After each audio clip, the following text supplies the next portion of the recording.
Hello, hello, everybody out there on that internet. I'm Foxx, your host with the most fur. Today is going to be a little bit a different one. We're just going to be playing a harmless little dating sim called Doki Doki Literature Club. Nothing can be scarier than that, right? For Friday the 13th today. It is Friday the 13th. It is what it is. This game is not suitable for children or those who are easily disturbed. What, because it's got waifus in it? Individuals suffering from anxiety or depression may not have a positive experience playing this game. Uh-oh. That's like most of my audience. No, just kidding. Do you like to review detailed content warnings, which contain spoilers? Alternatively, in-game content warnings can be enabled in the settings menu. No, it's fine. You're all warned. It could be like weird or something. You agree that you have noted the game's age rating in your region, and you consent to the exposure of highly disturbing content. It's a dating sim, yo. How, how disturbing can it be? See? It's even got cheery music.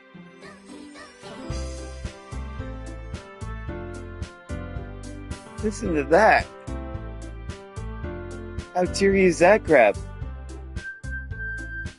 Do, do, do, do, do. Please enter your name.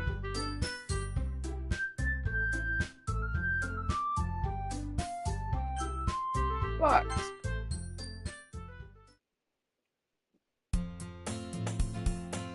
Hi.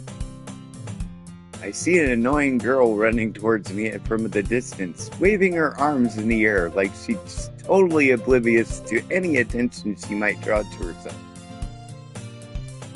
That girl is Sayori, neighbor and good friend since we were children. You know, the kind of friend you'd never see yourself making today, but it's just kind of works out because you've known each other for so long. Yeah, I know those kinds of friends. We used to walk to school together on days like this, but starting around high school, she would oversleep more and more frequently, and I would get tired of waiting up. But if she's gonna chase me like this, I almost feel better off running away. Wow. However, I just sigh and idle in front of the crosswalk and let Sayori catch up to me. Ah! Ah! I overslept again! But I caught you this time! I don't know why I'm making her sound like that, but I don't know. Maybe, but only because I decided to stop and wait for you. You say that like you were thinking about ignoring me. That's mean, Fox. Well, people stare at you for acting weird, you know? Then I don't want to think them to think we're a couple or something. Fine, fine. But you did wait for me after all. I guess you don't have it in you to be mean even if you want to. Whatever you say, girlie. Sorry. We cross the street together and make our way to school. As we draw near, the streets become increasingly speckled with other students making their daily commute. How speckly. By the way, Fox, have you decided on a club to join yet? A club? I told you already, I'm not really interested in joining any clubs. I haven't been looking either. That's not true. You told me you would join a club this year. I just said that to get some. And I'm sure, it's possible that I did in one of our many conversations where I dismissively go along with whatever she's going on about. We've all been there. Sayori likes to worry a little too much about me when I'm perfectly content just getting on my average, getting by on the average while spending my free times on games and anime. Sounds legit. I was talking about how I'm worried that you won't learn how to socialize or have any skills before college. Your happiness is really important to me, you know. And I know you're happy now, but I die at the thought of you becoming a NEET in a few years because you're not used to the real world. What's a flip is a NEET? Is that some kind of lingo that I'm not aware of? You trust me, right? About as much as I can throw you. I mean, don't make me keep worrying about you. All right. Look at a few clubs. Makes you happy. No promises, though. Will you at least promise me you'll try a little? Yeah, I guess. Promise you that. Yay! Why do I let myself get lectured by such a carefree girl? More than that, I'm surprised I even let myself relent to her. I guess seeing her worry so much about me makes me want to ease her mind at least a little bit, even if she does exaggerate everything inside of her head. Typical female. School day is as ordinary as ever, and it's over before I know it. After I pack up my things, I stare blankly at the wall, looking for an ounce of motivation. Clubs. Sayori wants me to check out some clubs. Guess I have no choice but to start with the anime club. Hello? Sayori? Sayori must have come into the classroom I was spacing out. Legit. I look around and realize that I'm the only one left in the classroom. I thought I'd catch you coming out of the classroom, but I saw you just sitting here and spacing out, so I came in. Honestly, you're even worse than me sometimes. I'm impressed. You need to wait up for me, woman. If it's going to make you late to your own club, geez. I thought you might need some encouragement, so I thought, no what? Well, that you could come to my club. Sayori. Yeah? There's no way I'm going to your club. Meanie. Sayori is vice president of the literature club.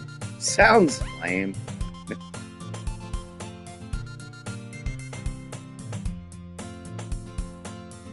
Yeah, she doesn't look like the type who has interest in literature. I'm 99% sure she only did it because she thought it would be fun to help start a new club. Since she was the first one to show interest after the one who proposed the club, she inherited the title Vice President. That said, my interest in literature is guaranteed to be even less. Ha. Yeah, I'm going to the anime club. I'm out. No. Come on, please. Why do you care so much anyway? Well, I kind of told the club yesterday I would bring in a new member, and Natsuki made cupcakes and everything. Don't make promises you can't keep. I can't tell if Sayori is really as much of an airhead, or if she's so cunning as to have planned all of this out. I let out a long sigh. Fine. I'll stop by for a cupcake, okay? Yay! Let's go! Away we go. Today marks the day I sold my soul for a cupcake. I dejectedly follow Sayori across the school and upstairs, a section of the school I rarely visit. Sayori, full of energy, swings open the classroom door.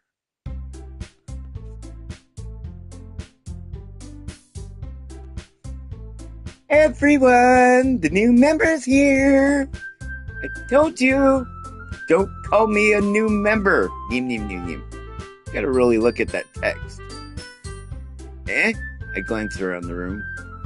Welcome to Literature Club. It's a pleasure meeting you.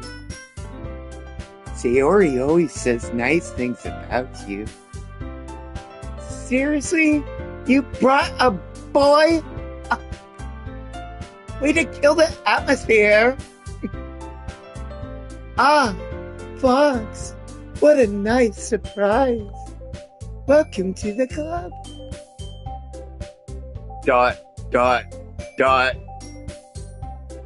All words escape me in this situation. This club is full of incredibly cute girls. Hell yeah. What are you looking at? If you want to say something, say it. Sorry. Natsuki. The girl with the sour attitude, whose name is apparently Natsuki, is one I don't recognize. Her small figure makes her look like a first-year student. She's also the one who made the cupcakes, according to Sayori. You can just ignore her if she gets moody.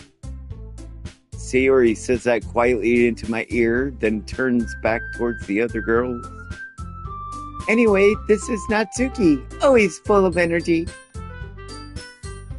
And this is Yuri, the smartest girl in the club. Don't say things like that. Yuri, who appears comparably more mature and timid, seems to have a hard time keeping up with people like Sayori and Natsuki. Welcome to the club. No pun intended. Well, it's nice to meet the both of you. And it sounds like you already know Monica, is that right? That's right. It's great to see you again, Foxx. She smiles sweetly. Aw. We do know each other. Well, we rarely talk, but we were in the same class last year. Monica was probably the most popular girl in class. Smart, beautiful, athletic, hot. Basically completely out of my league. So having her smile at me so genuinely feels a little... You too, Monica. Come sit down, Foxx. We made room for you at the table. So you can sit next to me or Monica. I'll get the cupcakes. Hey, I made them. I'll get them. Sorry, I got a little excited. Then how about I make some tea as well? The girls have a few desks arranged to form a table. As Sayori mentioned, it's been widened so that there is one space next to Monica and one space next to Sayori. Natsuki and Yuri walk around to the corner of the room where Natsuki grabs a wrapped tray and Yuri opens the closet. Still feeling awkward, I take a seat next to Sayori. Natsuki proudly marches back to the table, tray in hand. Okay, are you ready? Ta-da! Whoa! Natsuki lifts the foil off the tray to reveal a dozen white, fluffy cupcakes, decorated to look like cute little cats. The whiskers are drawn with icing, and little pieces of chocolate were used to make ears. That's adorable. So cute! I had no idea you were so good at baking, Natsuki. Well, you know, Just hurry and take one. Sayori grabs one first, then Monica, I follow. It's delicious! Sayori talks with her mouth full and has already managed to get icing on her face. I turn the cupcake around in my fingers, looking for the best angle to take a bite. Natsuki is quiet. I can't help but notice her sneaking glances in my direction. Is she waiting for me to take a bite? I finally bite down. Icing is sweet and full of flavor. I wonder if she made it herself. That's pretty good. Thanks, Natsuki. Why are you thanking me? It's not like I... Haven't I heard this one somewhere before? Made them for you or anything? I thought you technically did. Sayori said, well, maybe, but not for you, dummy. All right. Jeez, bitch. I give up on Natsuki's weird logic and dismiss the conversation. Yuri returns to the table, carrying a tea set. She carefully places a teacup in front of each of us before setting down the teapot next to the cupcake tray. You keep a whole tea set in this classroom? Don't worry, the teachers gave us permission. After all, doesn't a hot cup of tea help you enjoy a good book? I guess. Don't let yourself get intimidated. Yuri's just trying to impress you. Huh? That's not... Insulted, Yuri looks away. I meant that, you know. I believe you. Well, tea and reading might not be a pastime for me, but I at least enjoy tea. I'm glad. Yuri faintly smiles to herself in relief. Monica raises an eyebrow, then smiles at me. So what made you consider a literature club? I was afraid of this question. Something tells me I shouldn't tell Monica that I was practically dragged here by Sayori. Well, I haven't joined any clubs yet, and Sayori really seems really happy here, so... That's okay. Don't be embarrassed. We'll make sure you feel right at home, okay? As president of the literature club, it is my duty to make the club fun and exciting for everyone. Monica, I'm surprised. How come you decided to start your own club? Yeah, I'm really interested. You could probably be a board member of any of the major clubs. Weren't you a club of the debate, or leader of the debate club last year? Well, you know, to be honest, I can't stand all the politics around the major clubs. It feels like nothing but arguing about the budget and publicity and how to prepare for events. I'd much rather take something I personally enjoy and make something special out of it. And if it encourages others to get into literature, then I'm fulfilling the dream. Monica is really a great leader. Yuri also nods in agreement. And I'm surprised there aren't more people in the club yet. Must be hard to start a new club.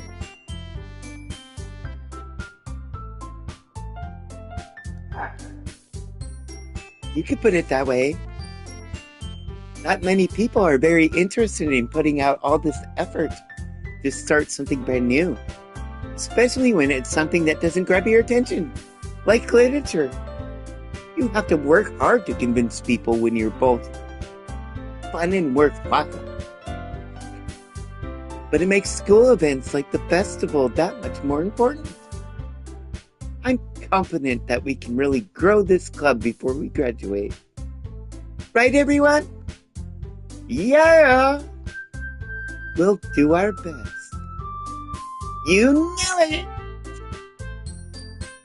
Everyone enthusiastically agrees. Such different girls, all interested in the same goal. Monica must have really worked really hard just to find these three. Maybe that's why they were all so delighted by the idea of a new member joining. Though I still really don't know if I can keep up with their level of enthusiasm about literature, I'm sure I'll find a way! So anyway. So Fox, what kind of things do you like to read? Well, comic books? Considering how little I've read the past few years, I don't really have a good way of answering that. Manga! Hell yeah, see? Based. And mutter quietly to myself, half joking. Natsuki's head suddenly perks up. Looks like she wants to say something, but keeps quiet. Otaku nerd! I'm just kidding. Not much of a reader, I guess.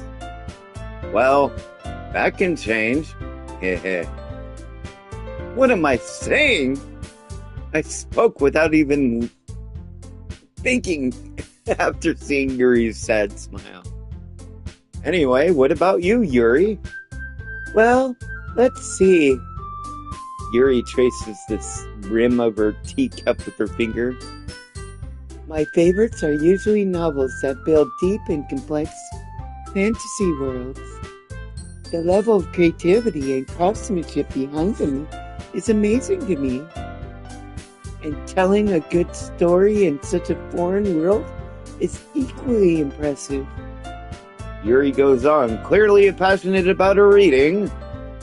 She seemed so reserved and timid since the moment I walked in, but it's obvious by the way her eyes light up that she finds her comfort in the world of books, not people. Bookworm! Well, you know, I like a lot of things. Stories with deep psychological elements usually immerse me as well. Isn't it amazing how a writer can so deliberately take advantage of your own lack of imagination to completely throw you for a loop? Anyways, I've been reading a lot of horror lately. Ah, I read a horror book once. I desperately grasp something I can relate to at the minimum level. At this rate, Yuri might as well be having a conversation with a rock. Really? I wouldn't have expected that, Yuri. For someone as gentle as you, I guess you could say that. But if a story makes me think, or takes me to another world, then I really can't put it down. Surreal horror is often very successful at changing the way you look at the world, if only for a brief moment. Ugh, I hate horror. Why's that? Well, I just... Natsuki's eyes dart over for a split second. Never mind. That's right. You usually like to write about cute things, don't you, Natsuki? What? What gives you that idea? You left a piece of scrap paper behind last club meeting. It looked like you were working on a poem called Don't Say It Out Loud! And give me that back! Fine, fine. Your cupcakes, your poems. Everything you do is as cute as you are. Sayori sidles up behind Natsuki and puts her hand on her shoulders. I'm not cute. Kawaii. Natsuki, you write your own poems? Well, I guess I sometimes. Why do you care? I think that's impressive. Why don't you share them sometime? No. Natsuki averts her eyes. You wouldn't like them. Ah, not a very confident writer yet, huh? I understand how Natsuki feels. Sharing that level of writing takes more than just confidence. The truest form of writing is writing to oneself. You must be willing to open up to your readers, exposing your vulnerabilities and showing even the deepest reaches of your heart. Do you have any writing experience too, Yuri? Maybe if you share some of your work, you can set up an example and help Natsuki feel comfortable enough to share hers. I guess it's the same for Yuri. Aw, I wanted to read everyone's poems. We all sit in silence for a moment. Okay, I have an idea, everyone. Natsuki and Yuri look quizzically at Monica. Let's all go home and write a poem of our own. Then next we meet, we all share them with each other. That way, everyone is even.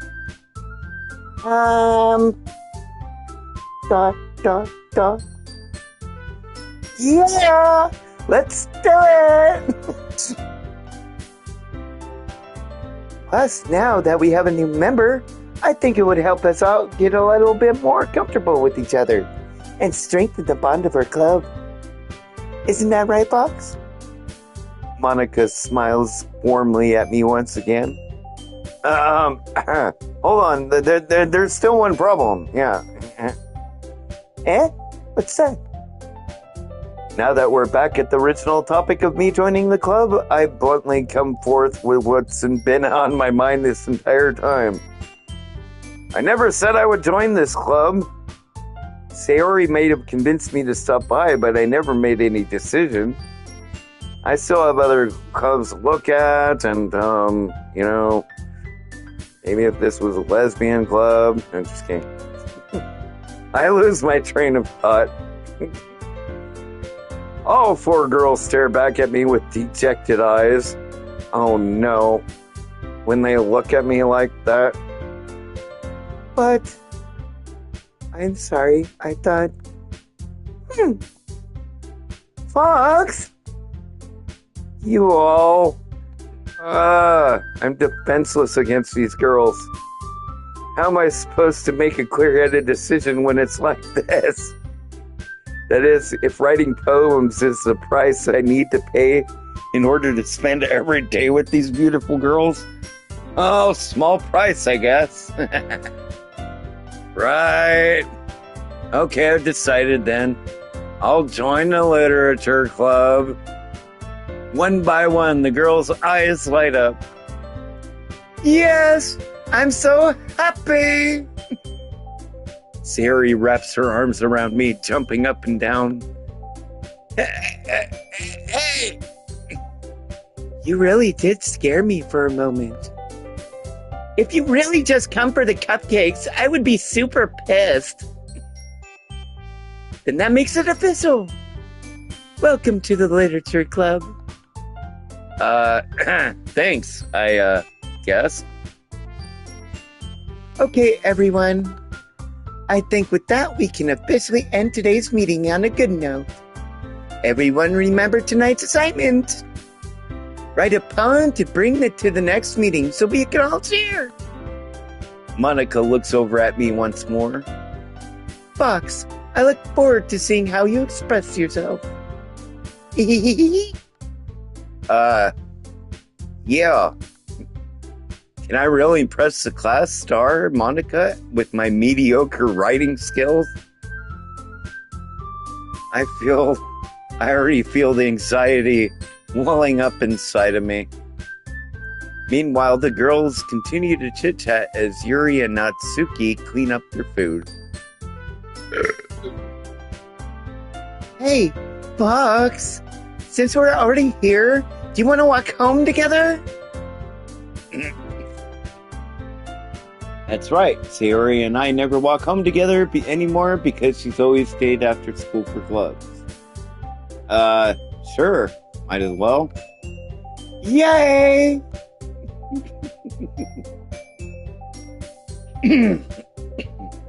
With that, the two of us depart the club room and make our way home.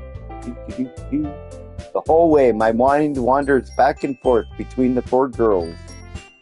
Sayori, Natsuki, Yori, and of course, Monica. Will I be really happy spending every day after school in the literature club? Perhaps I'll have a chance to grow closer to one of these girls. Alright, I just need to make the most of my circumstances, and I'm sure good fortune will find me. And I guess that starts with writing a poem tonight.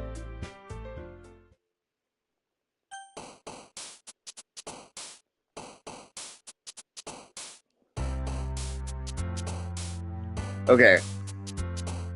Pick words you think your favorite club member will like. Something good might happen with whoever likes your poem the most.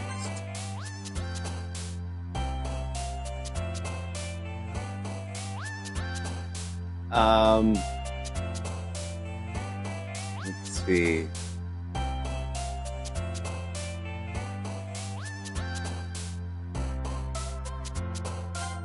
Ambient.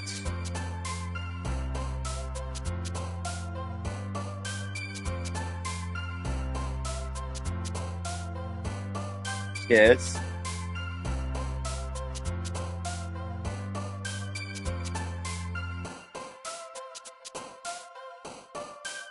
Anxiety.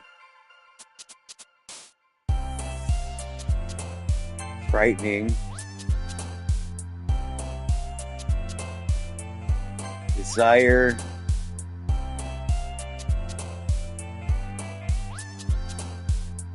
Rain cloud.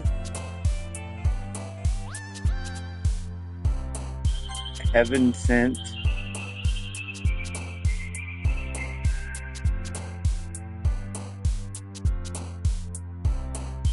IMAX.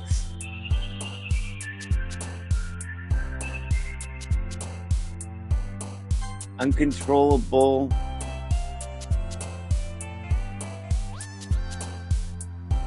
Perfect.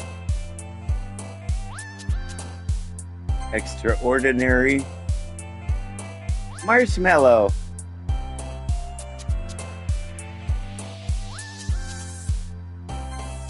Bunny.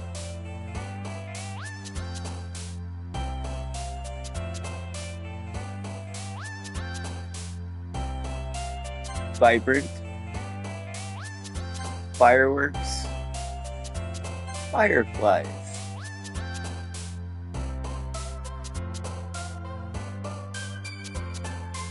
Fantasy.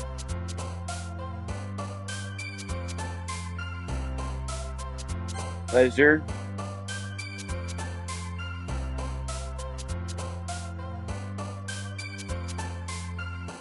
Wow.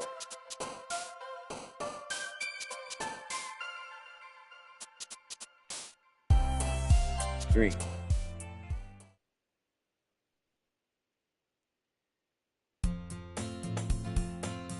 Hi again, Fox.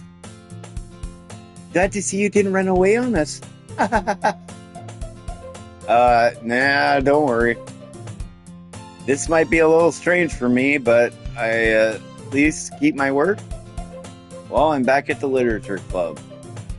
I was the last to come in, so everyone else is already hanging out. Thanks for keeping your promise, Fox. I hope this isn't too overwhelming of a commitment for you. Maybe you dive headfirst into literature when you were not accustomed to it. Oh, come on. Like he deserves any slack. Sayori told me he didn't even want to join any clubs this year. And last year, too.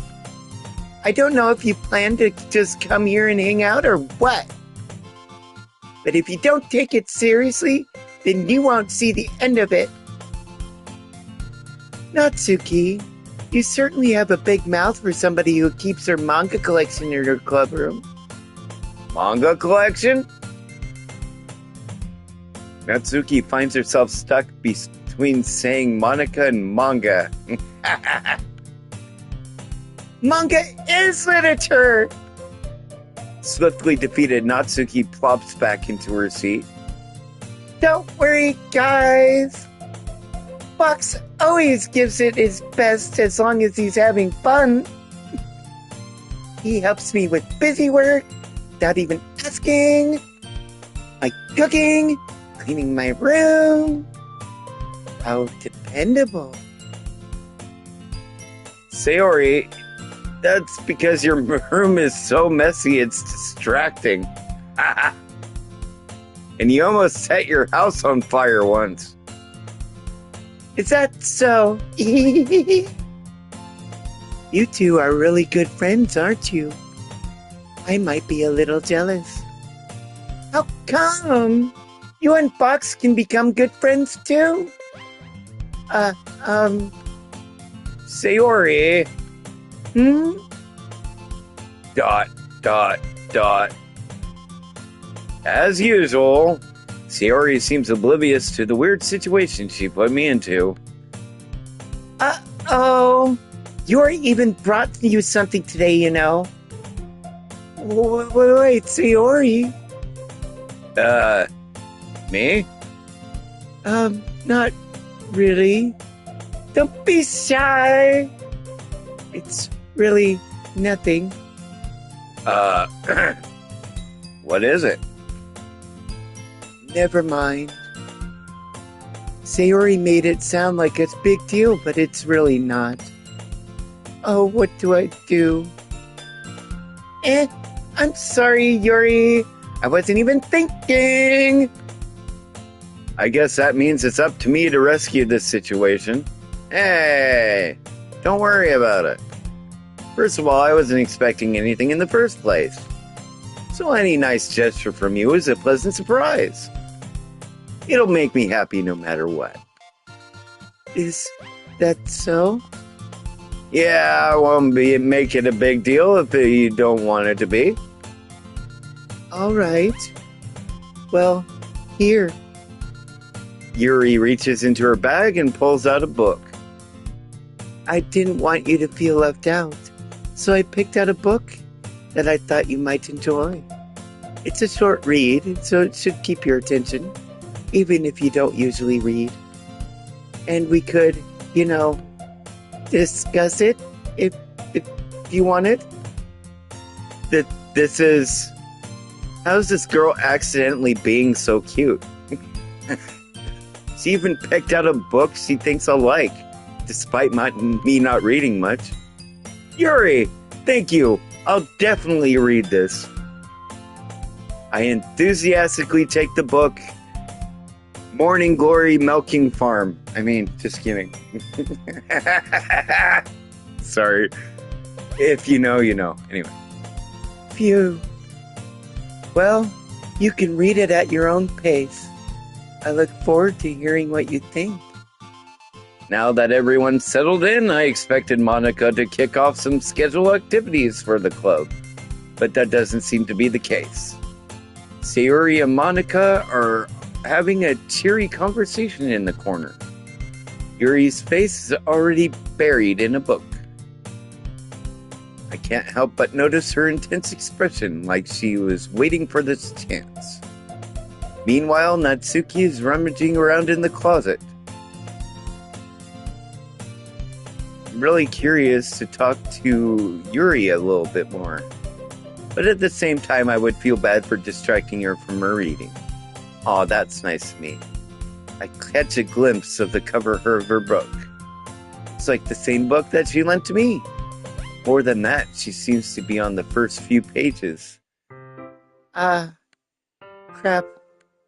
I think she noticed me looking at her. She sinks another glance at me, and our eyes meet for a split second.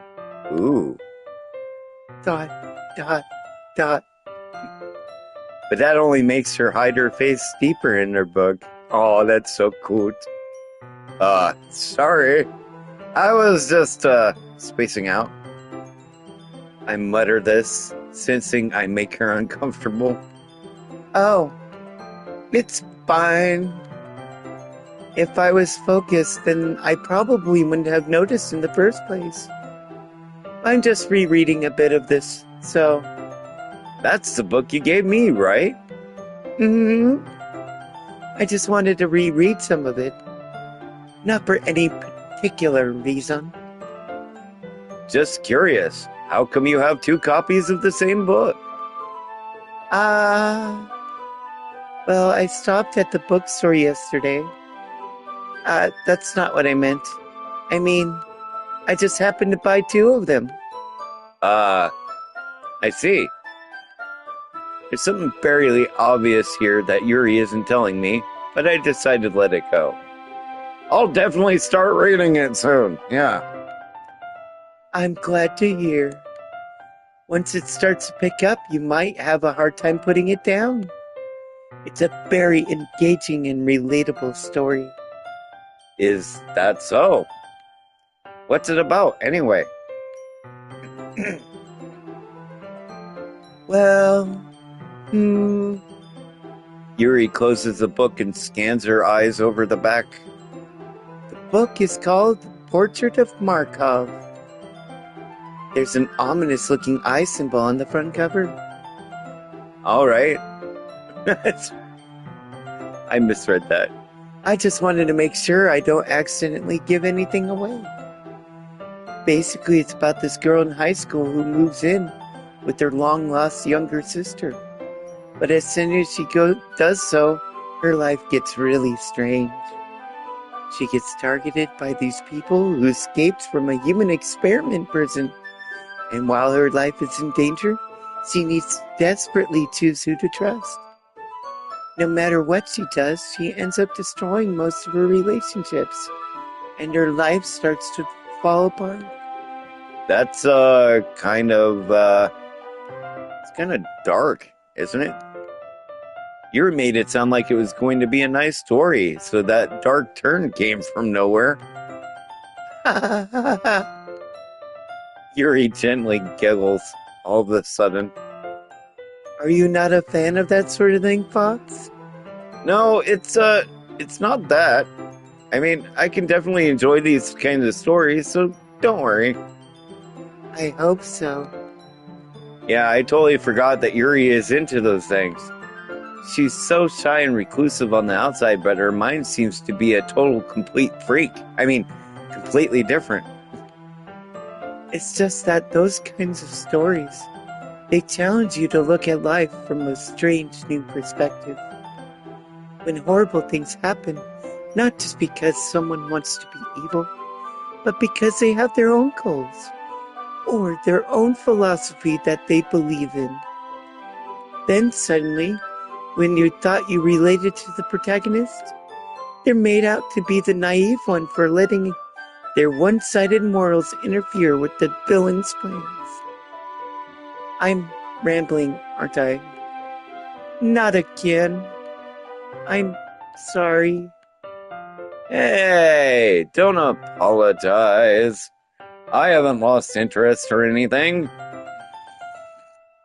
Well, I guess it's all right then. But I feel like I should let you know that I have this problem. When I let things like books and writing fill my thoughts, I kind of forget to pay attention to other people. So I'm sorry if I end up saying something strange. And please stop me if I start talking too much. I really don't think you need to worry. That just means you're passionate about reading. The least I can do is listen. It's a literature club after all. That's true. In fact, I might as well get started reading it, right? You don't have to. What are you saying? Just a moment ago, you said you were looking forward to it. ... Just let me get the book. I quickly retrieve the book that I put into my bag. All right, it's fine if I sit here, right? I slip into the seat next to Yuri's. Ah, yeah. Are you sure? You seem a little apprehensive. I'm sorry. It's not that I don't want you to. It's just something I'm not very used to. That is, reading in company with someone. I see. Well, just let me know if I end up distracting you or anything. All right. I open the book and start the prologue. I soon understand what Yuri means about reading in company. It's as if I can feel her presence over my shoulder as I read. It's not a particularly bad thing. Maybe a little distracting, but the feeling is somewhat comforting. Yuri is in the corner of my eye. I realize that she's not actually looking at her own book. I glance over. It looks like she's reading from my book instead. Sorry. I was just... Yuri, you really apologize a lot, don't you? I do? I don't really mean to. Sorry. I mean...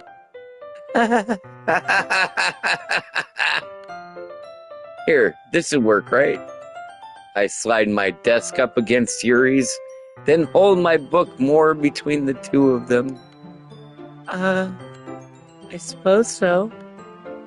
Yuri timidly closes her own copy. Once we each lean a little bit, our shoulders are almost touching. It feels like my left arm is in the way, so instead I use my right hand to hold the book open. I guess that makes it kind of difficult to turn the page. Here. Yuri takes her left arm and holds the left side of the book between her thumb and forefinger.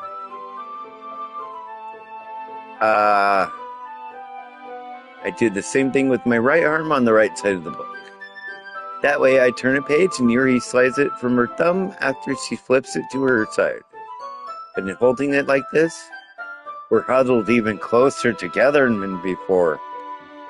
It's kind of distracting me. I mean, it's as if I can feel the warmth of Yuri's face. And she's in the corner of my vision. Are you ready? To turn the page? Oh, sorry. I think I got a bit distracted for a second. I glance over at Yuri's face again, and our eyes meet. I don't know how I'll be able to keep up with her. That's okay. You're not as used to reading, right? I don't mind being patient if it takes you a bit longer. Are you calling me a slow reader? I mean...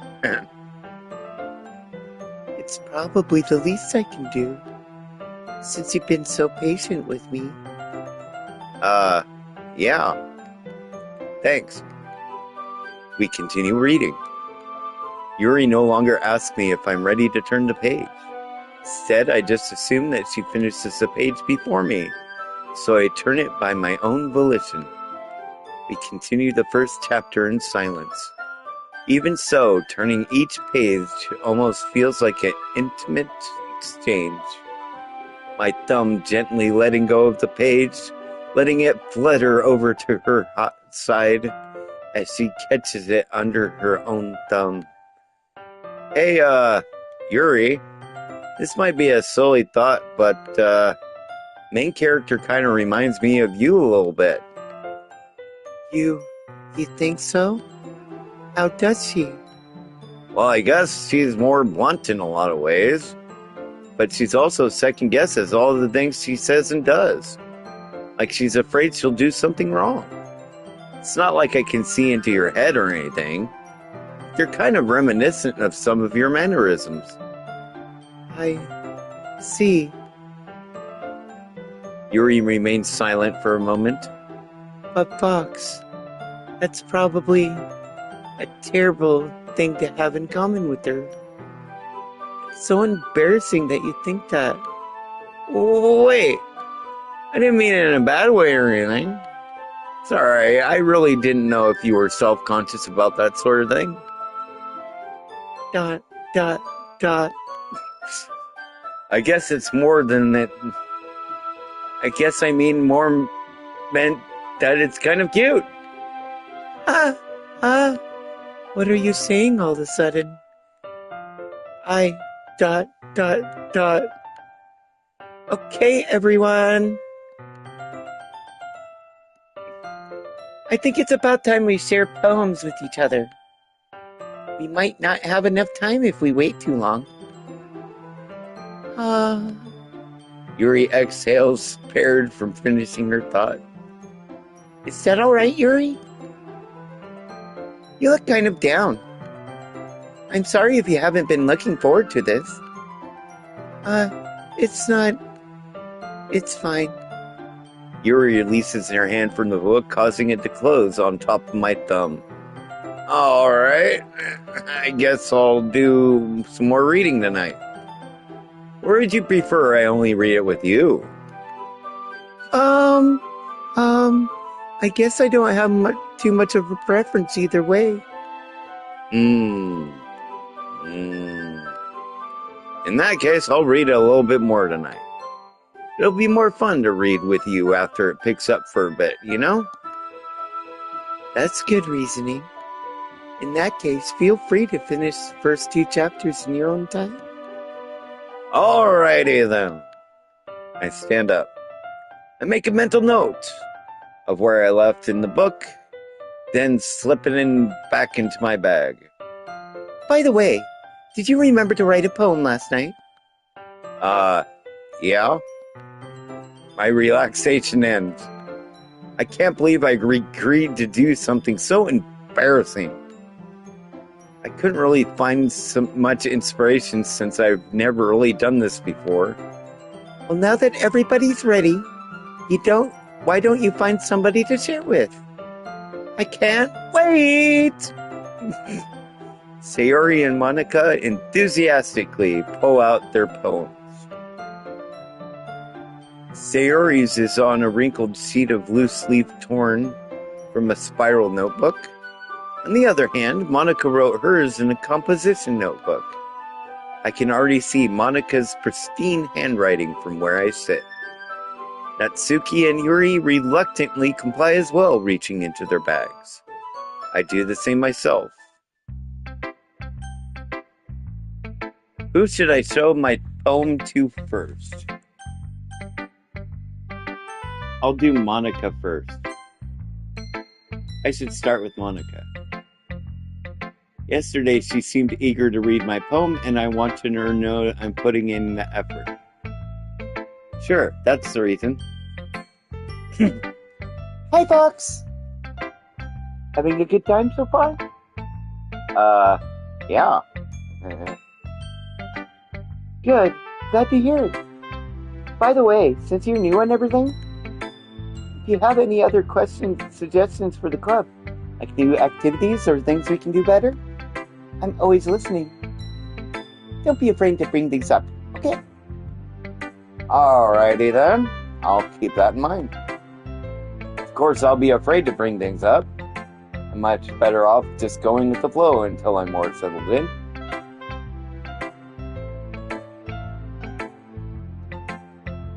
Anyway, want to share your poem with me? It's kind of embarrassing, but I guess I have to. Don't worry, Foxx. We're all a little embarrassed today, you know? But it's sort of a barrier that I'll get to learn to get past soon. Yeah, that's true, I suppose. I hand Monica my poem. Great job, Foxx. I was going, ooh, in my head while reading it. It's really metaphorical. I'm not sure why, but I didn't expect you to go for something so deep. I guess I underestimated you. It's easiest for me to keep everyone's expectations low. Yep. That way, It always counts when I put in some effort. That's not very fair. Well, I guess it worked anyway. You know that Yuri likes this kind of writing, right? Writing that's full of imagery and symbolism. Unlike Sayori, who likes using simple and direct words to describe happiness and sadness. Yuri likes it when readers are left to derive their own meaning out of it. It's very challenging to write that effectively, both allowing people to get something out of it just by the feel, or letting them deeply analyze all of the nuances. It can take years of practice, which I'm assuming Yuri has at this point. I never really asked, though. I'm sure I'm nowhere near her level yet. Don't worry so much about that. You do your own thing. Just keep exploring and learn by trying new things. I'm sure I'll end up trying different things a lot. It could take a while before I feel comfortable doing this. That's okay. Oh. I'd love to see you try new things. That's the best way to kind of find the kind of style that suits you. Everyone else might be a little bit biased towards the whole kind of style, but I'll always help you find what suits you most. Don't force yourself to write the way everyone else wants you to write. It's not like you have to worry about impressing them or anything.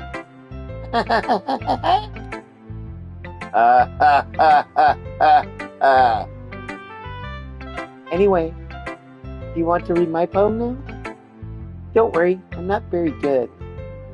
You sound pretty confident for somebody who claims to not be very good. Well, that's because I have to sound confident.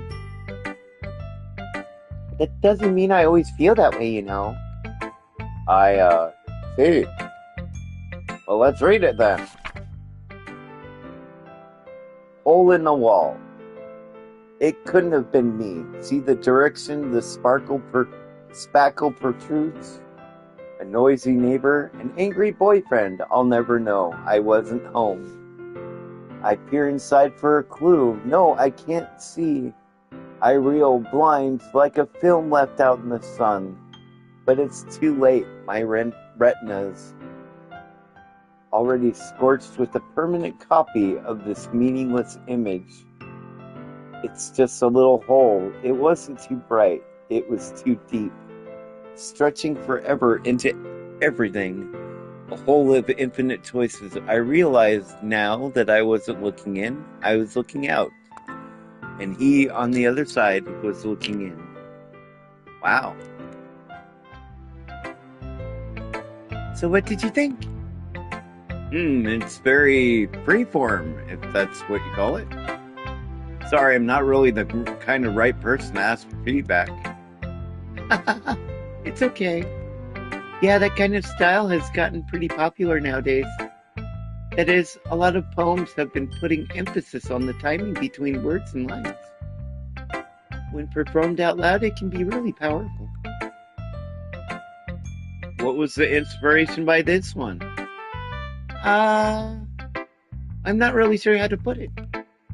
I guess you can say that I had kind of an epiphany, really, recently. It's been influencing my poems a bit. An epiphany?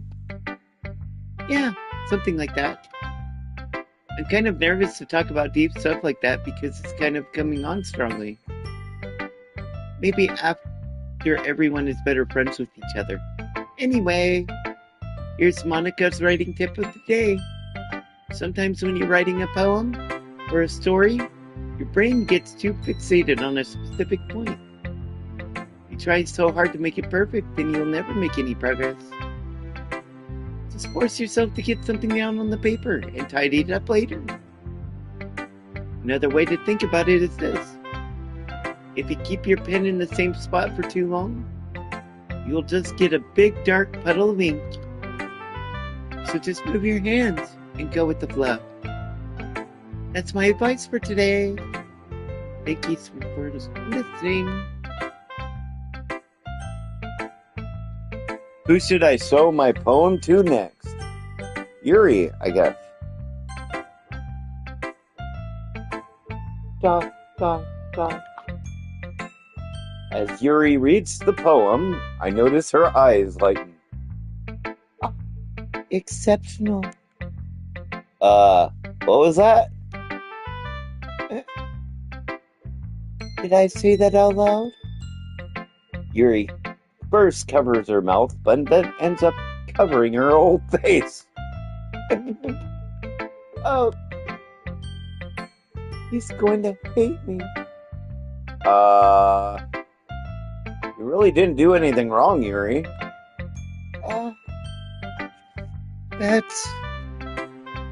I guess you're right. What am I getting so nervous for?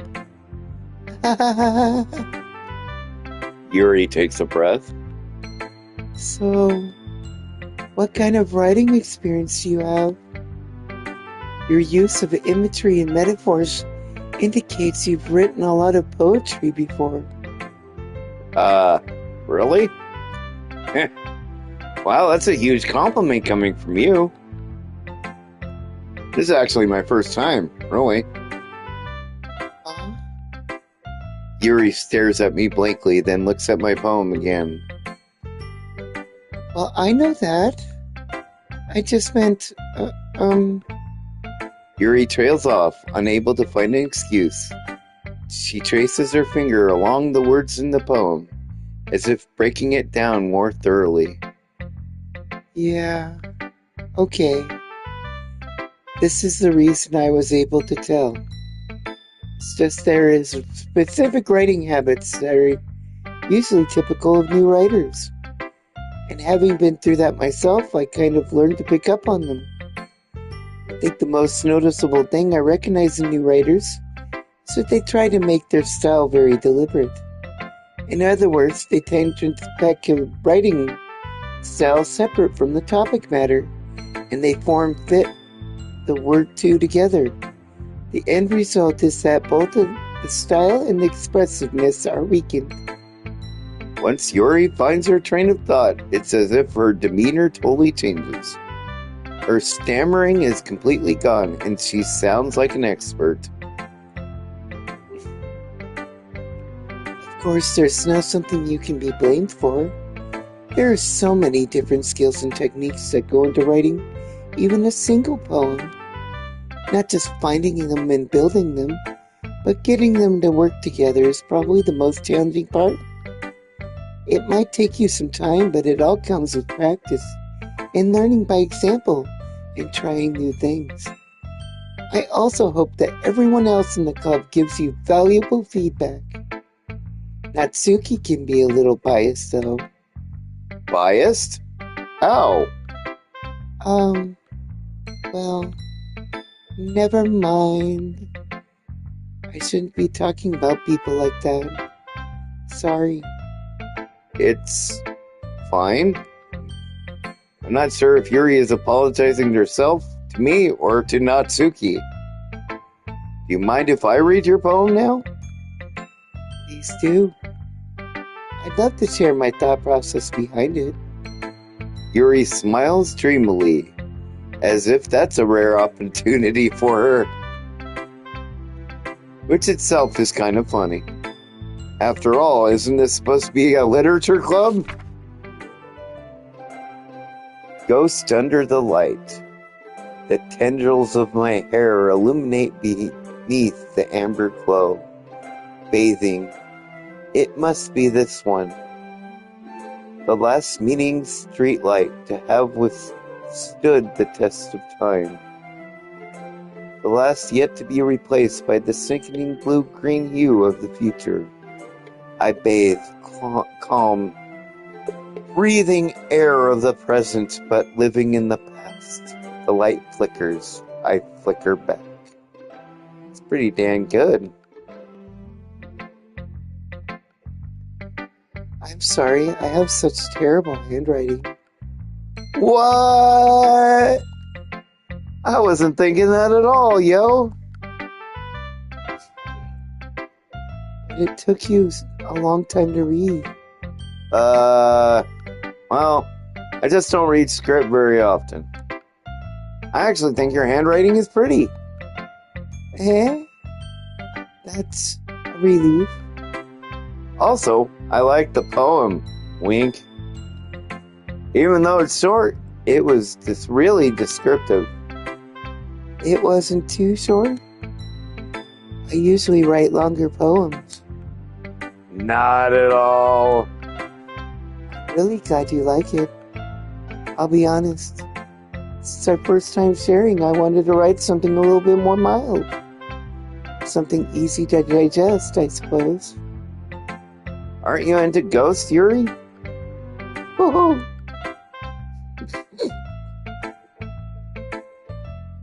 Actually, the story isn't about a ghost at all, Fox. Really? I must have totally missed the point.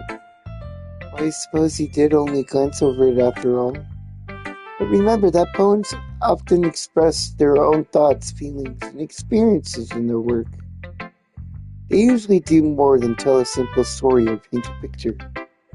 In this case, perhaps the subject of the poem is only being symbolically compared to a ghost, lingering in her last remaining place of comfort, unable to let go of her past, and soon to be left with nothing. That's a lot more solemn putting it that way. I hadn't even thought of that. That's impressive. It's nothing really. Yours was impressive too, so... Nah. If anything, I could probably learn a thing or two from you.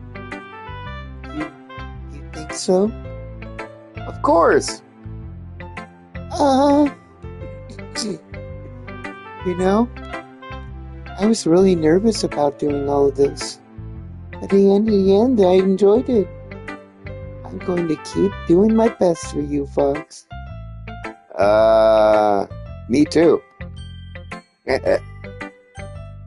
Who should I read my poem to next? I guess Natsuki, why not?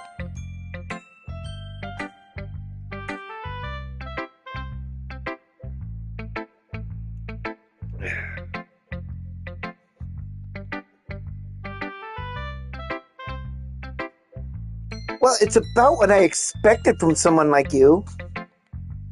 That's a little blunt. Well, excuse me? It's not like I said it was bad. I just didn't evoke any emotions. So basically, it's not cute enough for your taste? You want to get smacked? I'll pass.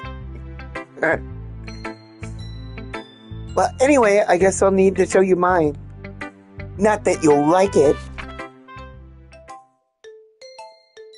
Eagles can fly, monkeys can climb, crickets can leap, horses can race. Owls can seek, cheetahs can run, eagles can fly, people can try, but that's about it. Sure.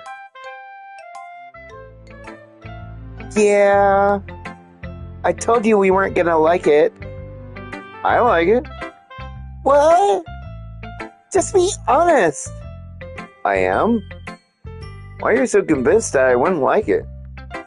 Well, because everyone in high school thinks that writing has to be all sophisticated and stuff. So people don't even take my writing seriously. But isn't the point of poems for people to express themselves?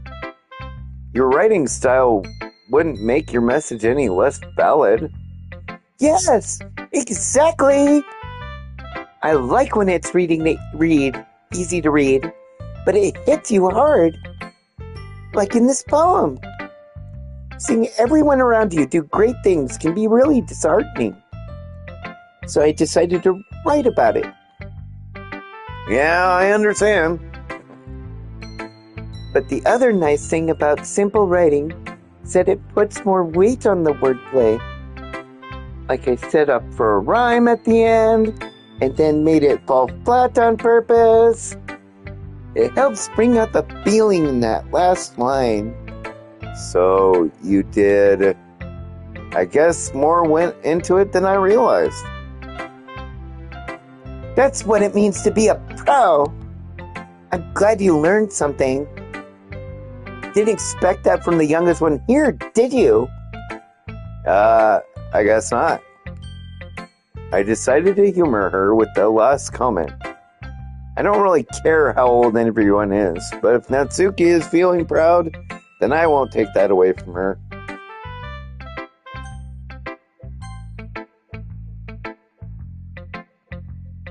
This is a good poem, Foxx. Are you sure it's your first time? Not my first time. Of course. It's not that good. Am I the kind of guy who would be writing poems in his spare time? I guess you're right. But that's why it impressed me. Well, to be honest, I was afraid that you wouldn't, do it seriously.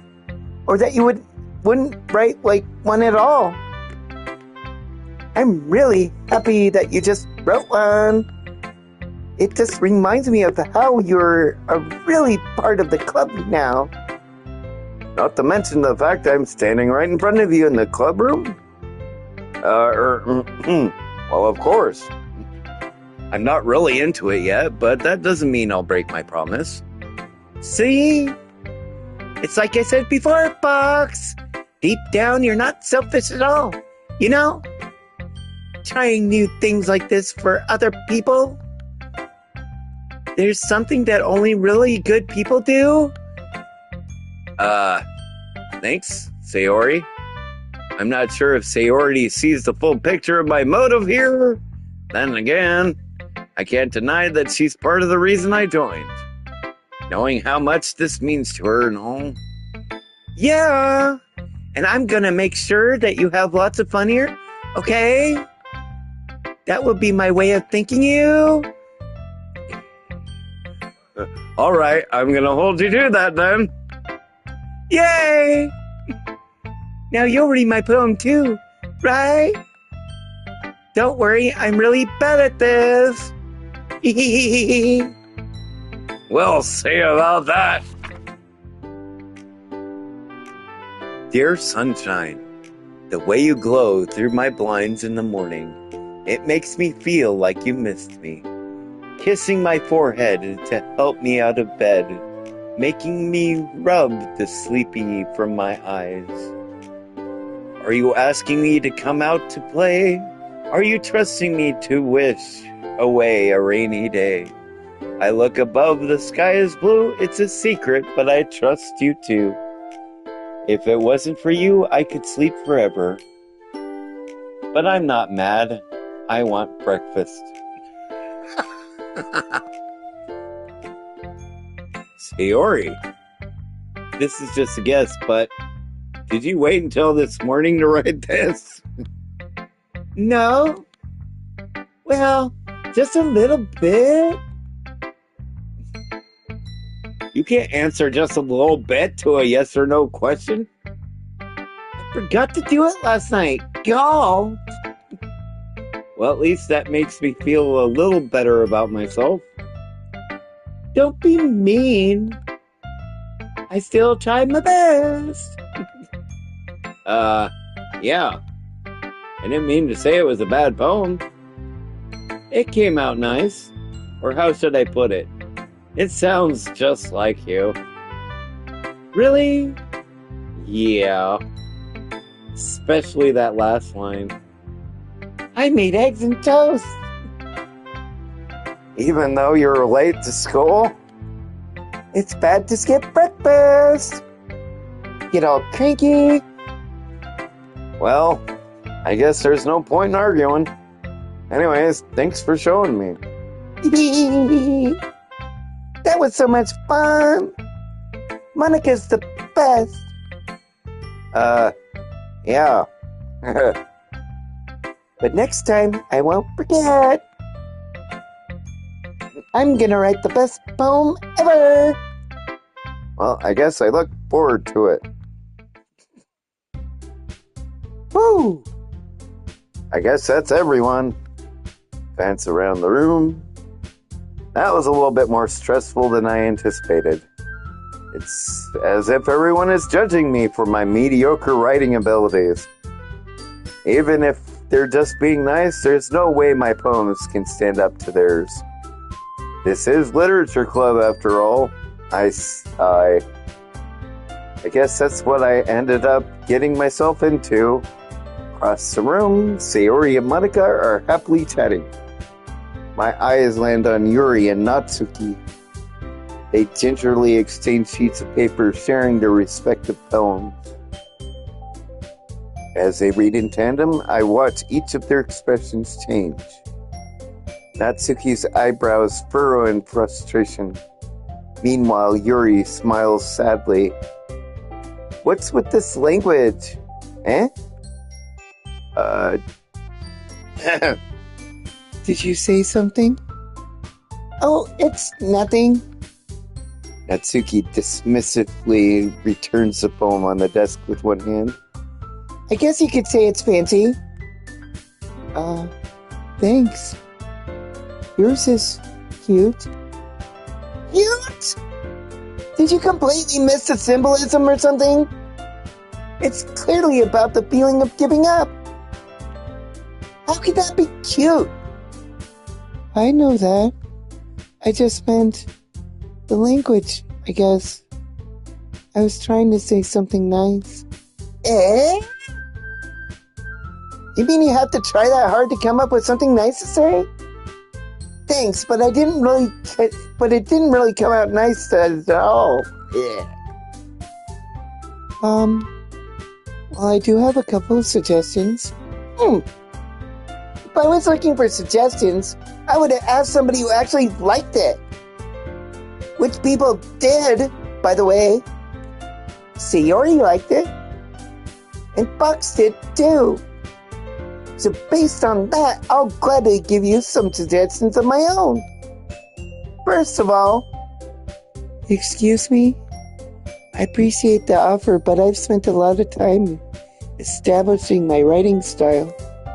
I don't expect it to change anytime soon, unless of course I come across something particularly inspiring, which I haven't yet. And Foxx liked my poem too, you know. He even told me he was impressed by it. Natsuki suddenly stands up. Oh? I didn't realize you were so invested in trying to impress our new member, Yuri. Eh? That's not what you're just...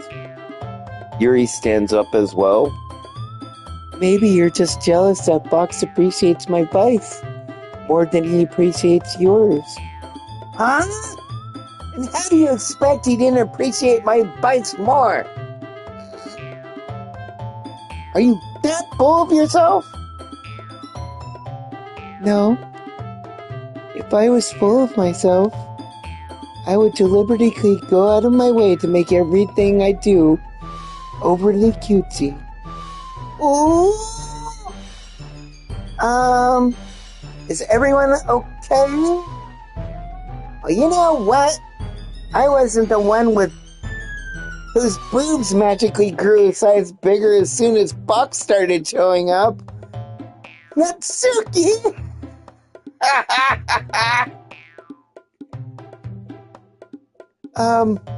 Natsuki, that's a little... That doesn't involve you. I don't like fighting guys. Suddenly both girls turn towards me as if they just noticed I was standing there. Foxx? She's just trying to make me look bad. That's not true! She started it! If she could get over herself and learn to appreciate that simple writing is more effective, then this wouldn't have happened in the first place. What's the point in making your poems all convoluted for no reason? Meaning should jump out at the reader, not force them to have to figure it out. Help me explain that to her, Foxx. Wait, there's no reason we have So many deep and expressive words in our language. It's the only way to convey complex feelings and meanings the most effectively.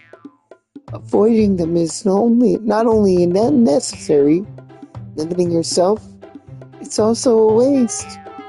You understand that, right, Fox? Well, dot, dot, dot. How did I get dragged into this in the first place? It's not like I know anything about writing. But whoever I agree with, they'll probably think more highly of me. So of course that's gonna be Yuri. After all, her boobs apparently grew bigger since she met me. Sorry.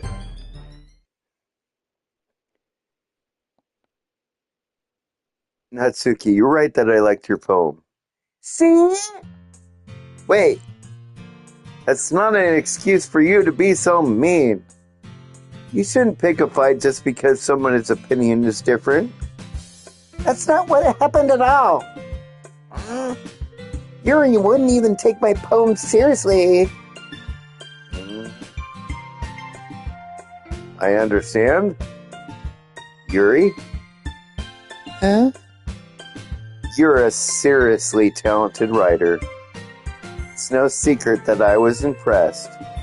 Oh, I'm so sweet. Well, that's... But here's the thing. No matter how simple or refined somebody's writing style is, they're still putting feelings into it, and it becomes something really personal. That's why Natsuki felt threatened when you said her poem was cute. I see. I didn't notice that. I'm sorry. Ooh. But Natsuki, you took it way too far. Yuri means well, and if you just told her how you felt, then this wouldn't have happened in the first place. Are you kidding? That's exactly what I did. It was her that... Natsuki, I think that's enough. You both said some things that you didn't mean. Yuri apologized, don't you think you should too? Natsuki clenches her fist. In the end, nobody has taken her side. She's trapped, at this point being defiant only because she can't handle the pressure. I end up even feeling bad for her. Sometimes when I'm hurt, it helps to take a walk and clear my head. Sayori, she doesn't need to... You know what? I'm going to do that. It'll spare me from having to look at your faces right now. Without warning, Natsuki snatches her own poem up from the desk as storms out. On her way out, she crumples up a poem with her hands and throws it in the trash. Natsuki. She really didn't need to do that. I look across the room. Yuri has her chin buried in her hands while she stares down at her desk. I gingerly approach her and sit in the adjacent chair. Sigh. Everything all right? I'm so embarrassed. I can't believe I acted like that. You probably hate me now. No, Yuri. How can anyone not have gotten frustrated after being treated like that? You handled it as well as anyone could. Honest. I don't think any less of you. Well, alright, I believe you. Thanks, Fox. You're too kind. I'm thankful to have you part of this club now. It's nothing. One more thing. That one thing that Natsuki said about, I would never do anything so shameful. So... Eh? What thing did Natsuki say? Well, never mind that. I'm going to make some tea. Good idea. Make enough for more than one person, okay? I'm just kidding. Yeah. Okay, everyone. It's just about time for us to leave. How did you feel about sharing poems? It was a lot of fun. Well, I'd say it was worth it. It was all right. Well, mostly. Fox, how about you? Yeah, I'd say about the same. It was neat to talk about with everything, with everyone, I mean. Awesome. In that case, we'll do the same thing tomorrow. Maybe you learned something from your friends, too. So your poems will turn out even better. ... I think to myself, I did learn a little bit more about the kinds of poems everyone likes. With any luck, I can at least do a better job impressing those I want to impress. I nod to myself with newfound determination. Get in Yuri's pants! I'm just kidding. Fox, ready to walk home? Sure. Let's go. Sayori beams at me. It truly has been a while since Sayori and I have spent this much time together.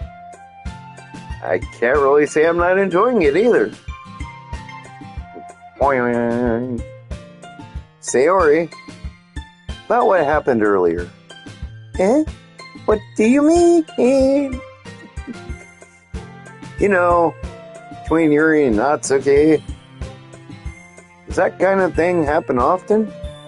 No. That's really the first time I've ever seen them fight like that. I promise they're both wonderful people. You don't hate them, do you? No, I don't hate them. Just wanted your opinion, that's all.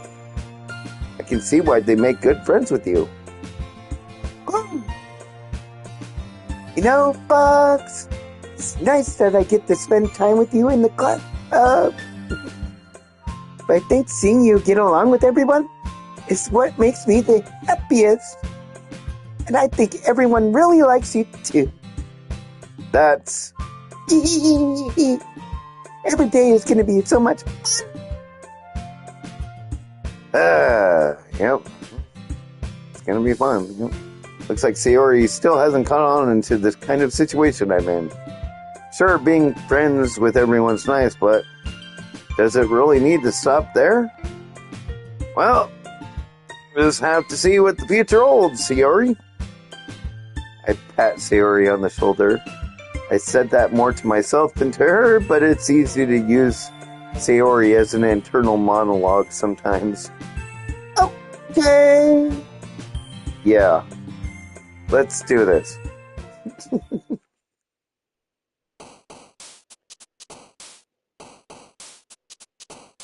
I don't even know how to save really, but I'll be right back for a quick smoke.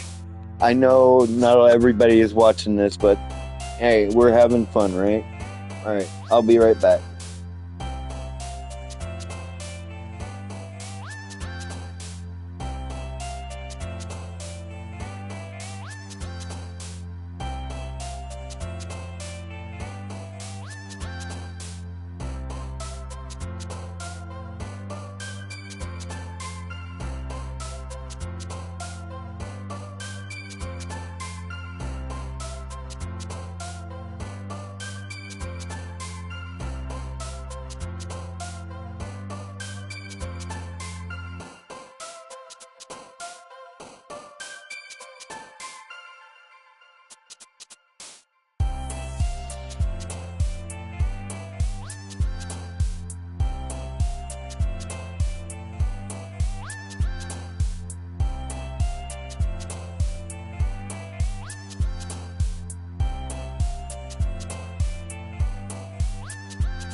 All right, I'm back. Let's see. Let's see here.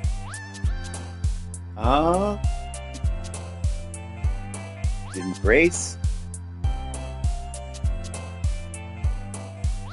cheeks. No, I'm just kidding. Embrace kawaii.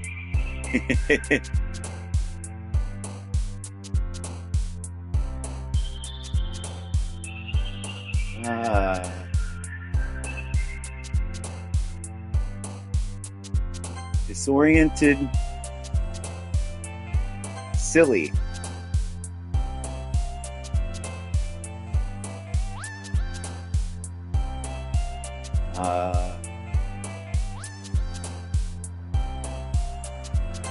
Romance, Valentine.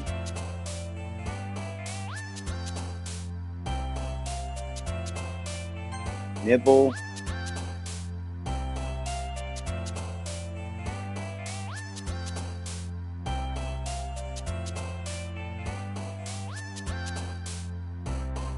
Fun.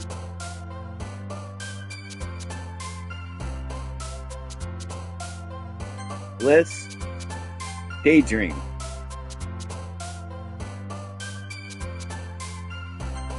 Puppy. Charm. Games. Comfort. Infinite. Hope. Love. Lust. Passion. Hate. Yeah. There we go. Another day passes and it's time for the club meeting already.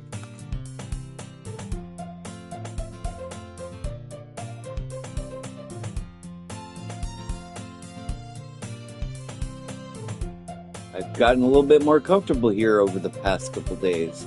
Entering the club room, the usual scene greets me. Hi, Foxx! Yo, Sayori. Looks like you're in a good mood today.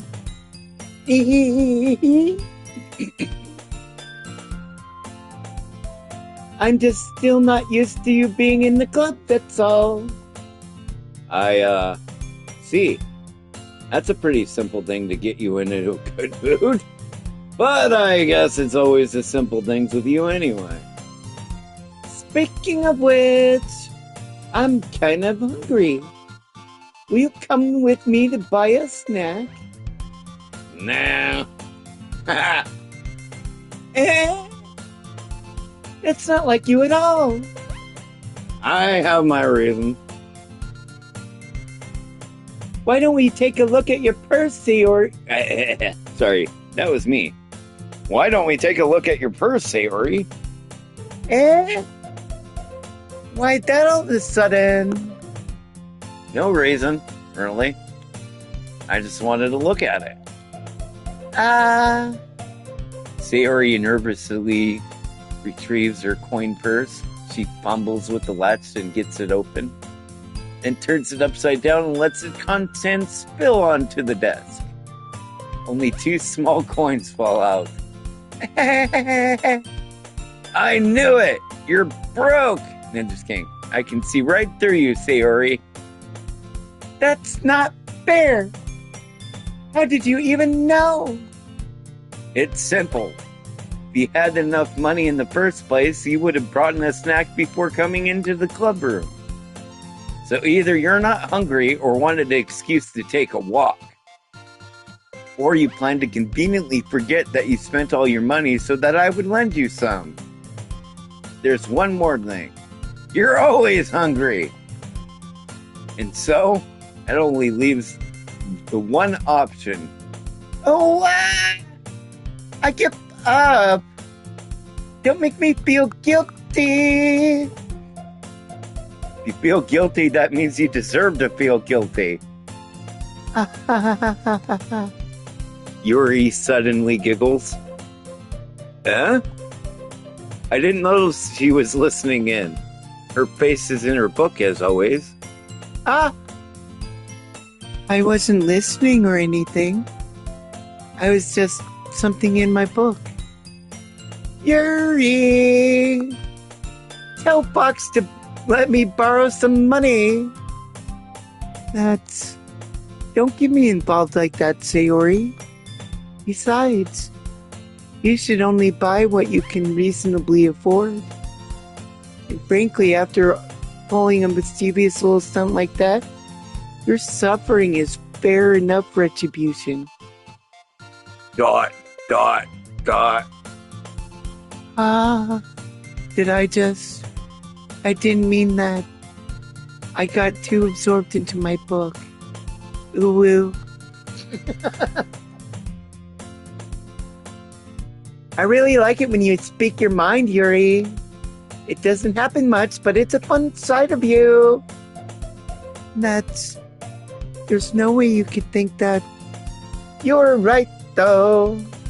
I did something bad, and now I have to accept the revolution. Retribution. That. Still, coming from you, Sayori, I guess there's a little devil inside all of us, isn't there? Don't let her fool you. Sayori knows exactly what she's doing. After all, she told you guys she was bringing me to the club before she even told me. But, you wouldn't have come if it weren't for the cupcakes. So I had to trick Natsuki into making them.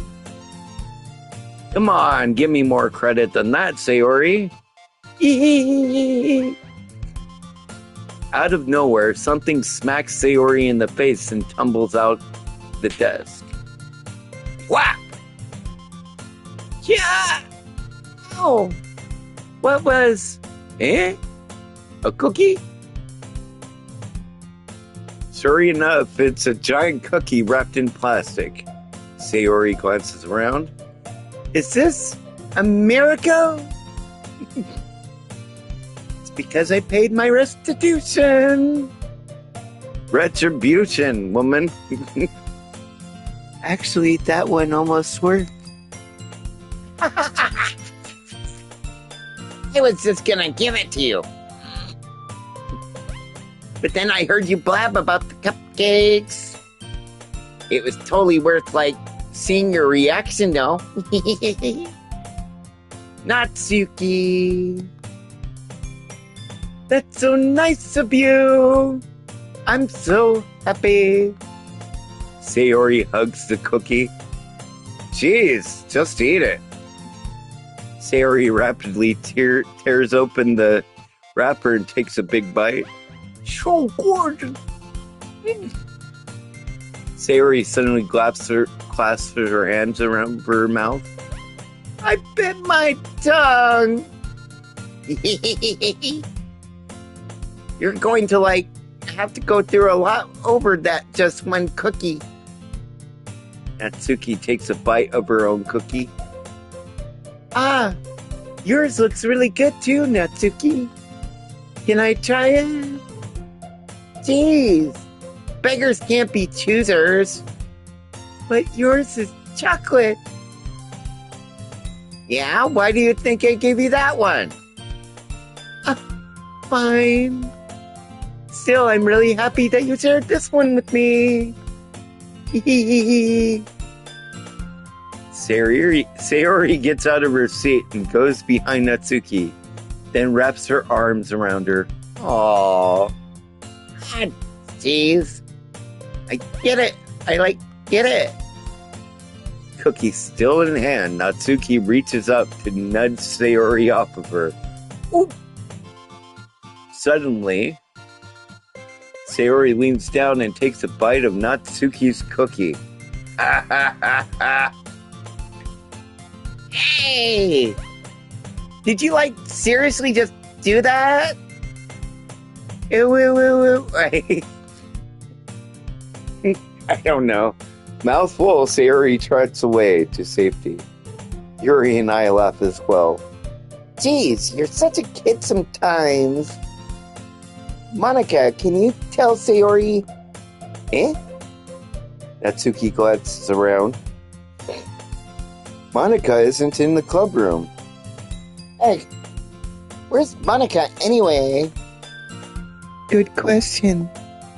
Have any of you heard anything about her being late today? Not me. Yeah, I haven't either. That's a bit unusual. I hope she's okay. Of course she's okay. She probably just had something busy to do today. She's pretty popular after all. Eh? You don't think she's has a... I wouldn't be surprised. She's probably more desirable than all of us combined. That's true. Excuse me? Suddenly, the door swings open. Sorry, I'm super sorry. Ah, there you are. I didn't mean to be late. I hope you guys weren't worried about it or anything. Eh? Monica chose the club over her boyfriend after all. You're so strong-willed. Boyfriend? What on earth are you talking about? Monica quizzically glances at me.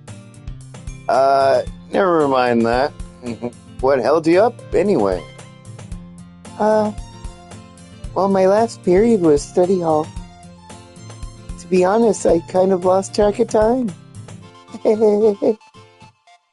That makes sense, though. You wouldn't have heard the bell ring, at least.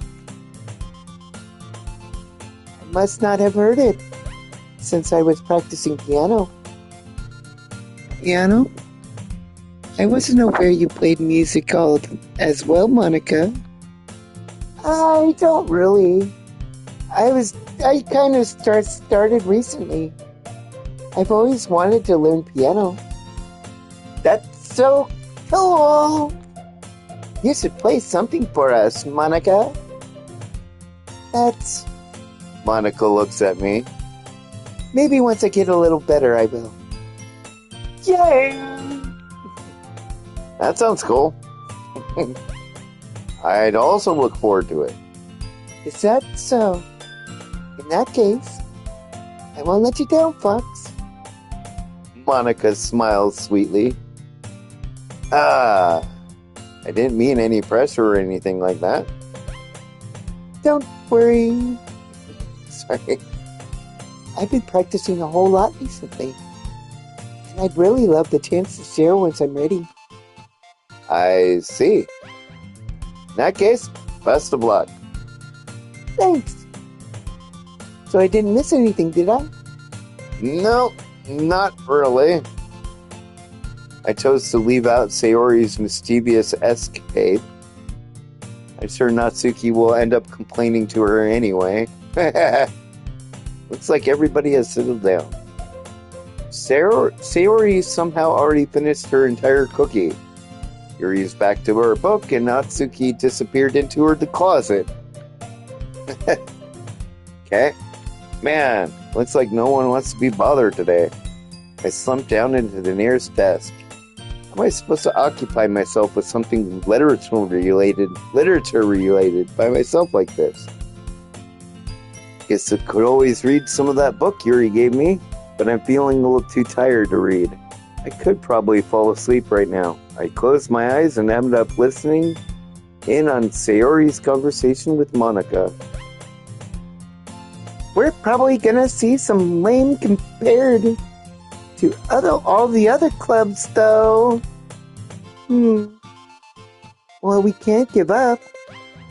The festival is our chance to show everyone what literature is all about. The problem is that the idea of a literature club sounds too dense and intellectual. But it's not like that at all, you know? You just need a way of showing that to everyone. Something that speaks to their creative minds.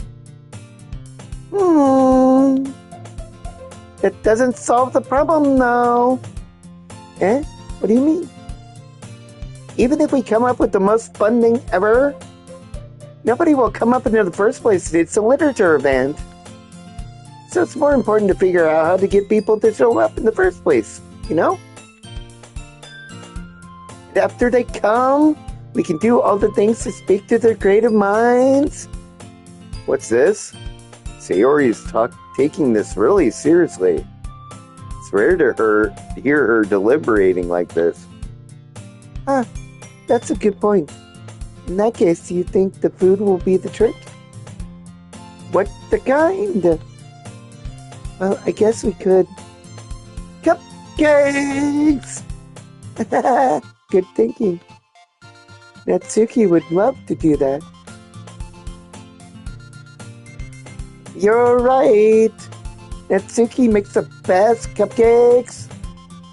It works out perfectly. Let's see why you suggested it. Cupcakes speak to my creative tummy. Cupcakes it is then. I'm hungry. Anyway, we still need to work out the details of the event itself. I find myself smiling. In the end, Sayori is still her usual self. But therein lies the unexpected reason I admire her. Unlike me, who has trouble finding any motivation at all, Sayori can't put her mind to things and make them come to life. I suppose that's why I end up letting her get on my case about things. I can't help but wonder what it would be like to see the world through her eyes. Ah! I opened my eyes to find Sayori's face filling my vision. I nearly fall out of my chair. Sorry! Wait, I'm actually not sorry at all. It's your fault for sleeping like that. This isn't the napping club. Does our school have a napping club? Sign me up! You're staying up late again, aren't you? Now that you're in the club, you're gonna have less time for anime, you know. You'll need to get used to it. Don't say that so out loud. I glance over my shoulder to see if Monica overheard. It's true, though. Yeah, I know. You're always looking out for me, Sayori. It's what I do best. That's a problem. What about you? You look out for me better than you look out for yourself. You're still oversleeping every day, aren't you? Not every day. That's not very convincing. How many days this past week have you gotten up in time? It's a secret. I knew it. Come on. At least give me the benefit of the doubt. I can't even do that. Look, Sayori, it's written all over you. Sayori glances around at herself. How's it written all over me?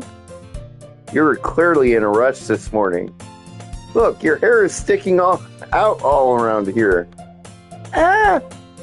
I run my fingertips down the side of Sayori's hair, trying to straighten it out. Man, you really need a brush for this. My hair is just really hard to get right. I won't fall for that. There's more than just your hair. Look, your bow isn't straight either. There's toothpaste stain on your collar right here. I try to wipe off the stain with my finger. Wait, that's not toothpaste. No, just kidding. But nobody would ever notice that. Of course they would. Nobody's going to tell you about it because they don't want to embarrass you. Fortunately, I don't really care about that. Hey, you meanie. And you don't have to keep your blazer buttoned up. Yeah. Seriously, Sayori. Why do you think you don't have a boyfriend yet? That's super mean. Sorry, but you'll thank me later. I start to button her blazer from the bottom. Once you see how much better it looks, you'll change your mind. This is so funny. What is? Well, I was just thinking about how weird it was to have a friend who does this kind of thing. Eh? Don't say that. You make me feel weird about it, stupid. It's okay, though. I'm happy we're like this. Aren't you? I guess? Hey, be careful. The button might come off. Why is this one so hard to close? I struggle to fully close the button near her chest. Does this even fit you properly? It did when I bought it. You ever buttoned it, you would have noticed sooner that it doesn't fit you anymore. What are you even smiling about? It means my boobs got bigger again. Don't say that out loud. Anyway, you look much better now, so, does it feel strange to see Sayori's blazer buttoned up like that? But it's so stuffy. Ew. It's not worth it at all. Sayori hastily unbuttons her blazer once more. Ooh, so much better. Sayori puts her arms out and twirls around. So if I keep it unbuttoned, then I won't get a boyfriend, right? What kind of logic is that? Why are you saying that like that's a good thing? Because if I had a boyfriend, then he wouldn't even let me. You do things like this. And you take care of me better than anyone else would anyway. So that's why keeping it unbuttoned. Stop saying all these embarrassing things. I didn't say anything embarrassing.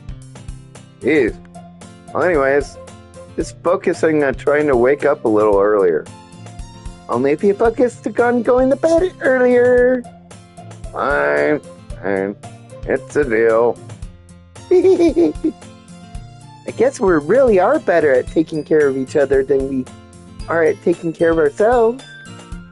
Yeah, I guess so. So maybe you should come wake me up in the morning. You're doing it again, Sayori. Aw, but I was joking that time. Man, it's impossible to tell with you sometimes. Okay, everyone. Eh? Monica suddenly calls out. Why don't we share the poems you rewrote now? Yay! Foxx, I can't wait to read yours. Yeah, same. I failed to sound enthusiastic, but Sayori still trots away to receive her poem. Who should I read my poem to first? Monica! Always first. She seems sus. Hi again, Foxx. How's the writing going? Alright, I guess. I'll take that. As long as it's not going bad. I'm happy that you're applying yourself. Maybe soon you'll come up with a masterpiece. Well, I wouldn't count on that. You never know. Want to share what you wrote for today? Sure, here you go. I give my poem to Monica.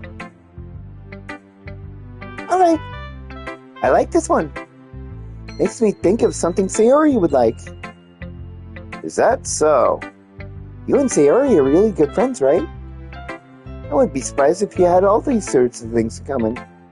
Well, we may be good friends, but Sayori and I are actually really different. Well, that may be the case.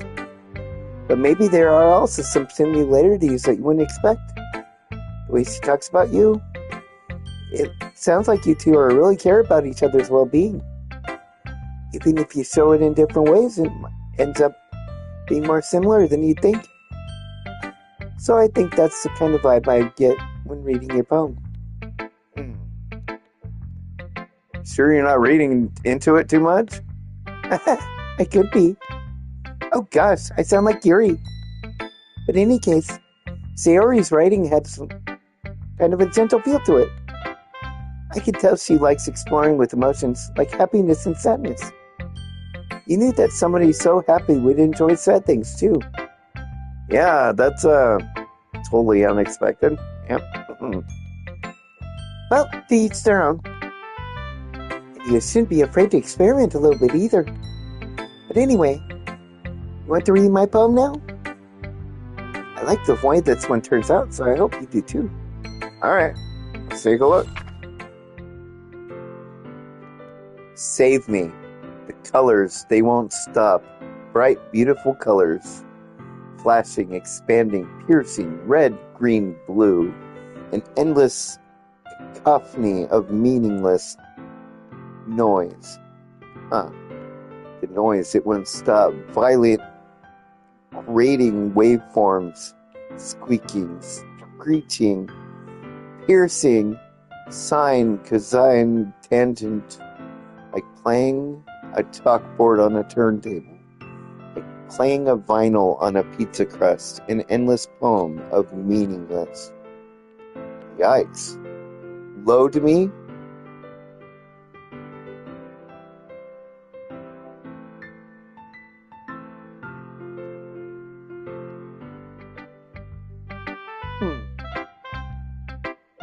It's even more abstract than your last one, huh? I guess it's just the way I write.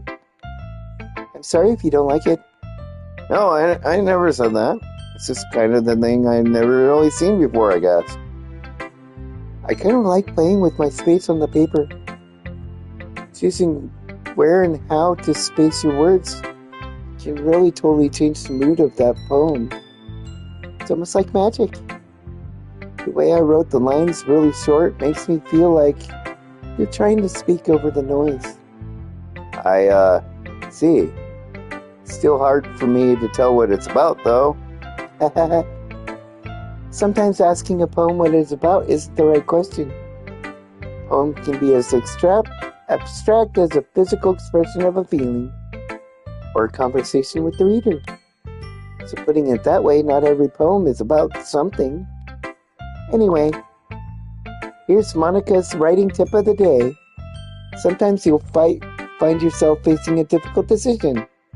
When that happens, don't forget to save your game. You may never know when you might change your mind, or when something unexpected may happen. Wait, is this tip even about writing? What am I even talking about? It's my advice for today. Thanks for listening. Yuri.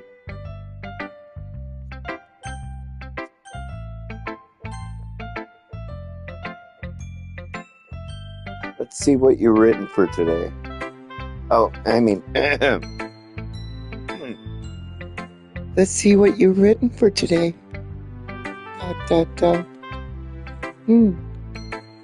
This is pretty good, Fox. Were you influenced by seeing everyone's writing styles yesterday?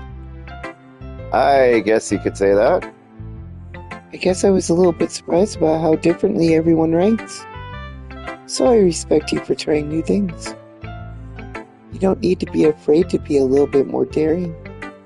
Metaphors can go a long way. Don't feel like you need your brain like turning a bunch of gears. Try letting your mind wander through your feelings and write down the things you see and hear. That's one way to truly enable your reader to see into your mind. It's a very intimate exercise. I see. That's a certainly interesting technique. Thanks for sharing. I have, an example of that if you'd like to read it. Of course. Is this the poem you wrote for today? Yuri nods and timidly hands me her poem. The Raccoon. It happened in the dead of night while I was slicing bread for a guilty snack. My attention was caught by the scuttering of a raccoon outside my window.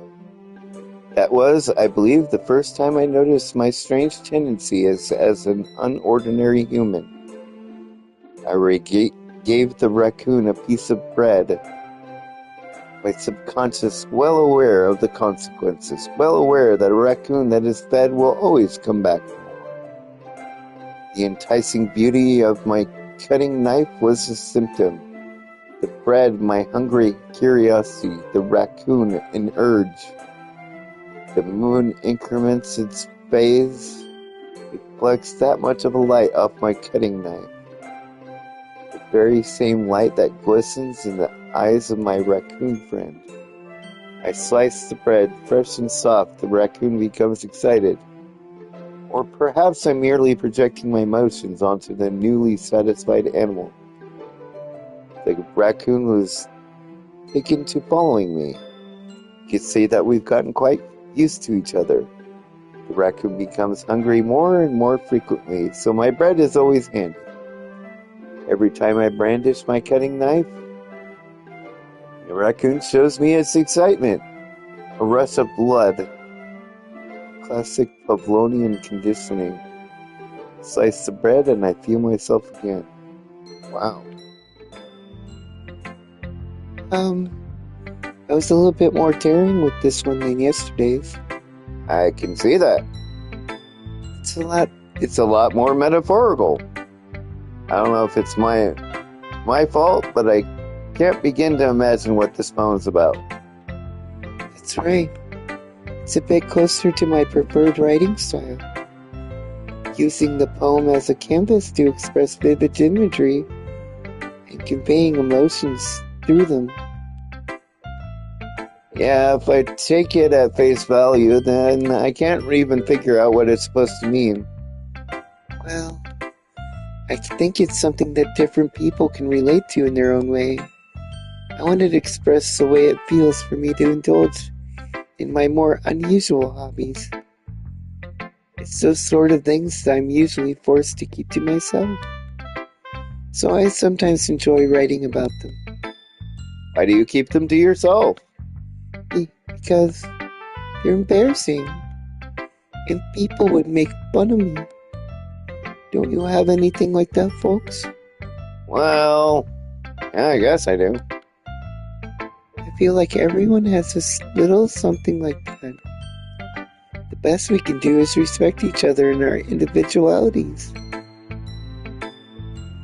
If it's difficult sometimes, some things make us uncomfortable. After all, if I hadn't learned to embrace my own weirdness, I would probably hate myself. I might be ranting a little bit now, but I'm glad that you're a good listener.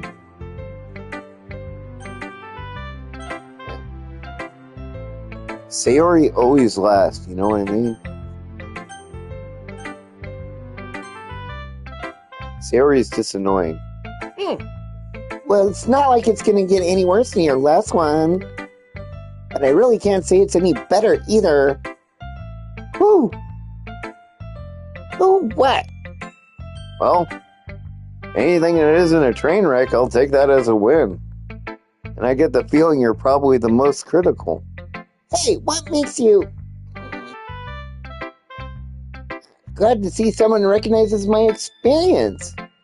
Well then, keep practicing and maybe you'll get as me someday. That's, something tells me Natsuki completely missed the point. Come to think of it, this kind of reminds me of, like, Sayori's poem from yesterday. Eh? You think so? Yeah, well, I guess you've been friends with her so long that you might be on the same wavelength or something. But you never really struck me as her type. Sayori has a type all of a sudden? I don't know, but honestly, how, like, someone can, like, so fluffy spend so much time with someone like you. It's like she's dragging down a dead weight. That was a little unnecessary, but think of it this way. If it weren't for me, she would probably just file like letting go of a balloon. You could say we're like taking care of each other in our own way. Whatever it is, I don't get it. Oh yeah, I guess I'm supposed to show you my poem. Here. Amy likes spiders. And you know what I heard about Amy? Amy likes spiders. Icky, wriggly, hairy, ugly spiders. That's why I'm not friends with her. Amy has a cute singing voice. I heard her singing my favorite love song. Every time she sang the chorus, my heart would pound to the rhythm of the words. But she likes spiders. That's why I'm not friends with her. One time I hurt my leg really bad. Amy helped me up and took me to the nurse. I tried not to let her touch me. She likes spiders, so her hands are probably gross. So that's why I'm not friends with her. Amy has a lot of friends. I always see her talking to people. She probably talks about spiders. Yeah, I'm with you there. Screw spiders. What if her friends start talking with spiders too? That's why I'm not friends with her. Doesn't matter if she has other hobbies. It doesn't matter if she keeps it private. Doesn't matter if it doesn't hurt anyone. It's gross. She's gross. The world is better off without spider lovers. And I'm gonna tell everyone. Not bad, right? It's quite a bit longer than yesterday's. Yesterday was too, short. I was just warming up. I hope you didn't, think that was, the best I could do. No. Of course not. Anyway, the message is pretty straightforward in this poem. I doubt I have to explain it. Sometimes you just explain complicated issues without much simpler analogies, and it helps people realize how stupid they're being. Anyone would agree that the subject of this poem is an ignorant jerk. Do you know people like that? Of course, it's not like how everyone thinks It doesn't matter. I can be about, anything. I wrote it to be easy to relate to. Gall. Everyone has some kind of weird hobby or guilty pleasure. Something that you're afraid if people find out. They make fun of you or think less of you. But that just makes people stupid. Who cares what someone likes as long as they're not hurting anyone and it really makes them happy? I think people really need to learn to respect others for liking weird things. That's funny. Yuri wrote something about something similar today. Huh? Did you say something, Yuri? Yeah. She said her poem was about an unusual hobby of hers. I didn't really get it, but she said something similar to you. That people shouldn't make each other feel insecure about those things. Really? Well, yours is pretty weird, so I wouldn't doubt that she had some kind of weird hobbies. Not that there's anything wrong with that. It's not like I would judge her or anything. Natsuki has trouble finding words. I guess I should, not be so mean to her. She feels insecure about her weird behaviors and stuff. I always hate people who make me feel insecure. And Yuri made me feel insecure yesterday. But the way you put it, it sounds like she learned her lesson. Well, I would say so. Even if her writing style is really different, I'm sure she'll appreciate the message in your poem. It's what I do best, after all. I don't like writing unless there's a good message to take away from it. Conveying emotions is important. But I want to make people think, not just feel. Remember that. I'm gonna write a good one for tomorrow too, so look forward to it. Siri it is, I guess. Oh my goodness! This is so good, Fox. Eh? I love it. Especially after yesterday's poem. You're too honest sometimes, Sayori. No, but really, I want to put this on my wall. Can I? Sayori, You must be seriously overacting, man. It's not that I'm not a good writer at all. Actually, that's not true. I'm an awesome writer. Read my books. I honestly have no idea what I'm doing. Well, maybe that's why. Because I have no idea what I like either. Jeez. Sir Yuri's opinion has to be a little bit more constructive than this. Maybe have new Spookies. Are you sure you don't like it just because I wrote it? I'm sure that's part of it. I think I understand you better than a lot of other people, you know? So when I read your poem, it's not just a poem, it's a Foxx poem. That makes it feel extra special. Like I can feel your feelings in it. Sayori hugs the sheet against her chest. You're so weird, Sayori. Well, I'm not very good at figuring out poems are good or bad. But that's why I just go by my heart. If it makes me feel things, then it must be a good poem. I'm not sure exactly how that works. Then again, I guess conveying feelings is a pretty important part of the whole thing. Yeah, maybe. Honestly, I don't even know what kind of writing you like in the first place. Yeah, me neither. Ugh. Why don't you at least try giving it some thought? Oh, you want me to write something for me?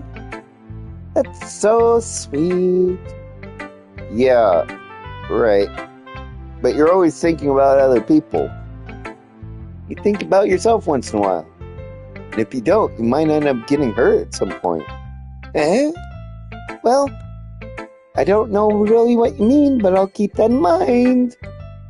Well, whatever. Anyway, let's see. I guess I like happy poems? Wait, sometimes I like sad poems too. Sometimes I like a little both. There's a word for that, right? What's that word I'm looking for? Bittersweet. Yeah. I like things that are happy and things that are sad. Happy and sad? I can't see you liking something sad, Sayori. Well, I like happy the most. Sometimes when you have a little rain cloud in your head, a sad poem can help give that rain cloud a little hug and make a nice happy little rainbow. Sayori, that's unexpectedly poetic. It is? Maybe I'm getting better at expressing my feelings after all. Thanks, Foxx. I should go write that down then. You can read my poem now, okay? Bottles. I pop off my scalp like the lid of a cookie jar. Secret place where I keep all my dreams. Little balls of sunshine all rubbing together like a bundle of kittens. I reach inside with my thumb and forefinger and pluck one out. It's warm and tingly, but there's no time to waste. I put it in a bottle to keep it safe. And I put the bottle on the shelf with all the other bottles. Happy thoughts, happy thoughts, happy thoughts and bottles, all in a row. My collection makes me lots of friends, each bottle starlight to make amends. Sometimes my friend feels a certain way. Down comes a bottle to save the day. Night after night, more dreams. Friend after friend, more bottles. Deeper and deeper my fingers go. Like exploring a dark cave, discovering the secrets hiding in the nooks and crannies. Digging and digging, scraping and scraping, I blow dust off my bottle caps. Doesn't feel like time elapsed. My empty shelf could use some more. My My friends look through my locked front door. Finally, all done, I open up and in come my friends. In they come in such a hurry. Do they want my bottles that much? I frantically pull them from the shelf one after the other, holding them out to each and every friend, each and every bottle. But every time I let one go, it shatters against the tile beneath my feet. Happy thoughts, happy thoughts, happy thoughts in shards all over the floor. They were supposed to be for my friends who aren't smiling. They're all shouting, pleading something, but all I hear is echo, echo, echo, echo inside my head. That's disturbing. Holy crap. Did you really write this? Of course I did. Can I tell you, yesterday I was going to write the best poem ever? Yeah, but, I didn't expect something like this coming from you. Monica taught me a whole lot. And I've been really in touch with my feelings recently. I see that. It's almost kind of creepy. Creepy? Not exactly. But maybe I'm so used to you being cheerful. Well, never mind. I'm thinking too hard about it. What it is, it came out good, so you should be proud of it. Aw, thanks. I feel like I was meant to express myself this way.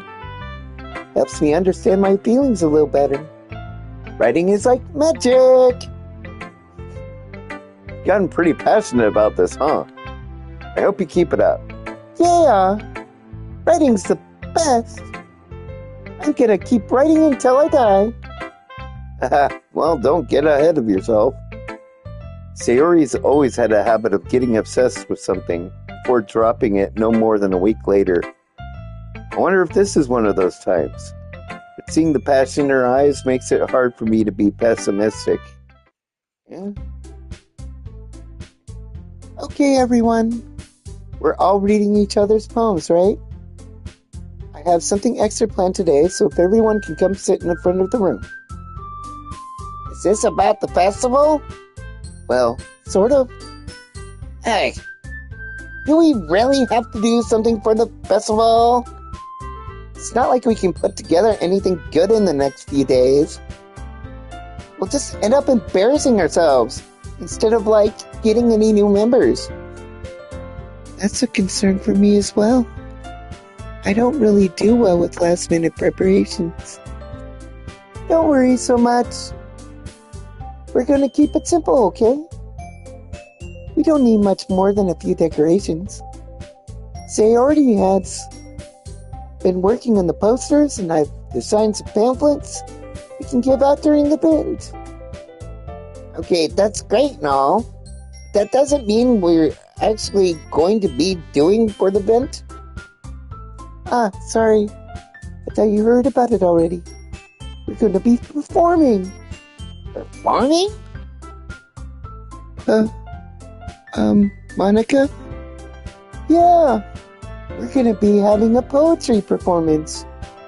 Each of us are going to choose a poem to recite during the event.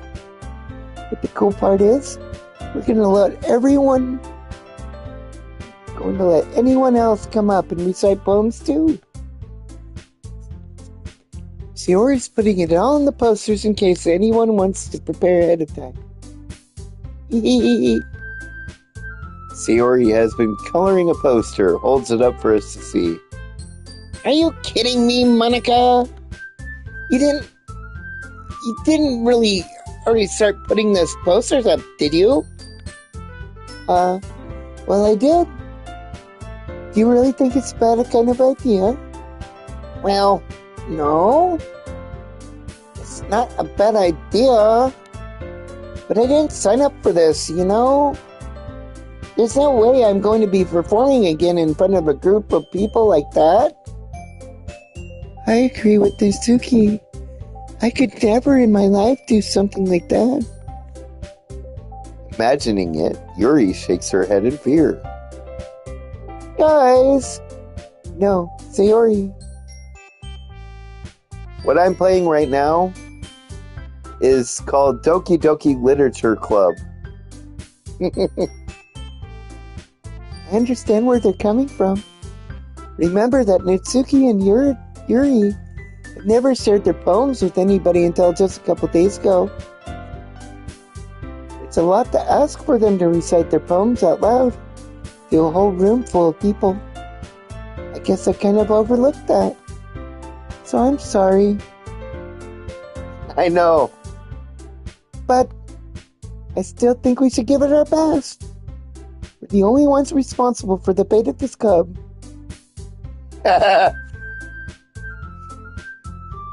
It's supposed to get scary or something, you guys, you know? It's a little different than what I usually do.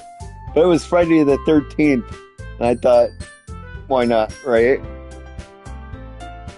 We start the event and put up such a good performance, it'll inspire others to do the same. And the more people who perform, the better we'll be able to show everyone what literature is all about. Blech. Yeah! It's about expressing your feelings, being intimate with yourself, finding new horizons, having fun. That's right. And it's those reasons that we're all in the club today. Do you want to share that with others? To inspire them to find the same feelings that brought you here in the first place? I know you do. I know we all do. And if all it takes is standing in front of a room for 2 minutes reciting a poem, then I know you can do it. Natsuki and Yuri remain silent. Sayori looks worried. I guess that leaves you no choice. I agree. I don't think it's too much to ask. I think that Sayori and Monica have been trying really hard to get new members. The least we can do is help them out a little bit. Yeah, maybe, but... Looks like Natsuki doesn't have any arguments left. Ew. Okay, fine. I guess I'll just have to get over it. All right. Oh, thanks, Natsuki. What about you, Yuri? Yuri dejectedly glances around the rooms at everyone else's expectant faces. Sigh. I guess I really don't have a choice. That's everyone. You're the best, Yuri. This club is seriously going to be the death of me. Oh, gosh. You'll be fine, Yuri. But anyway, let's move on to the main event. I want each of you to choose a poem of yours. We're going to practice reciting them in front of each other. No way! Monica, this is too sudden. Well, if you don't recite your poem in front of the club, how do you expect to do it in front of strangers? Oh no. Don't worry. I'll start off to help everyone feel a little bit more comfortable. Can I go next? Of course. Now let's see. Monica flips through her notebook to the specific poem she has in mind for herself. She then stands behind the podium. The title of this poem is The Way They Fly. Oops. Monica begins reciting a poem. Her clear, confident voice fills the room. More than that, her inflection is pristine. She knows exactly how to apply emotion behind each line she recites. Bring in the words of life. I don't know when it's going to pop off, and I've been streaming for like a couple hours. So it's got to pop off sometime, right? It's got to get better than this.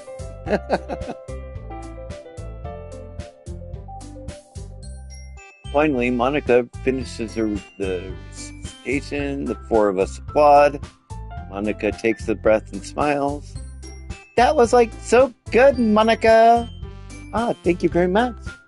I was just hoping to set a good example. Are you ready to go next, Sayori? I'll go next. Yuri's all fired up all of a sudden. Yuri clutches a sheet of paper between her hands and stands up. Keeping her head down, she walks quickly over to the podium. Poem is called Yuri anxiously glances at each of us. You can do it, Yuri! It's called After Image of a Crimson Eye. Yuri's voice shakes as she starts reading the poem. Just a moment ago, she practically refused to do this. Why is she suddenly putting in so much effort? As Yuri gets past the first couple lines, her voice changes. It's almost like what happens when Yuri gets absorbed into her books. Her quivering words transform into sharp syllables of a fierce and confident woman. This poem is full of twists, and it turns into a structure that she intuits. Perfect timing. This must be a rare glimpse into the whirling fire Yuri keeps concealed inside her head. Suddenly, she's finished. Everyone is stunned. He snaps back to clarity. Yeah. Hi. It's up to me to save the situation. I'm the first to start applauding. Everyone joins me afterwards, and we give Yuri the recognition she deserves. It's not that we didn't want to applaud for her, but we got caught off guard so that we must have forgotten.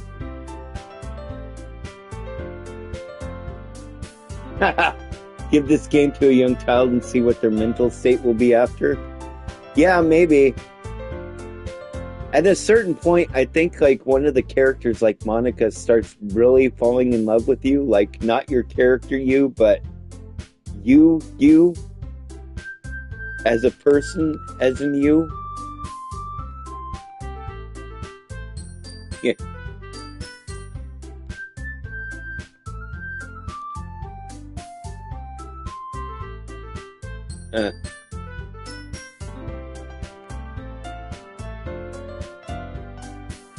I suppose you all can read, right? I mean, I don't know if I want to dialogue this whole thing like I have been, but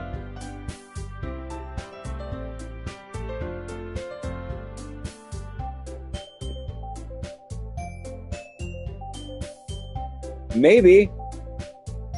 Would that be the worst thing? An anime chick popping out of your screen towards you?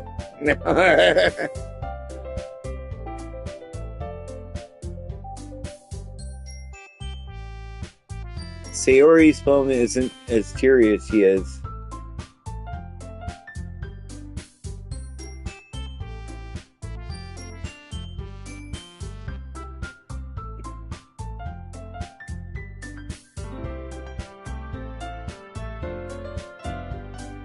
We all congratulate her poem.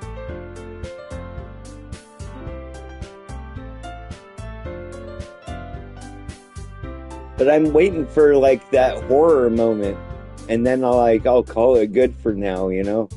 But what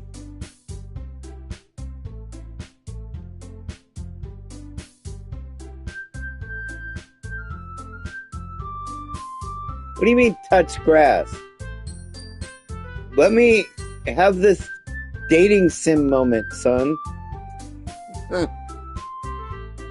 You'll grow up and understand one day. No, just kidding.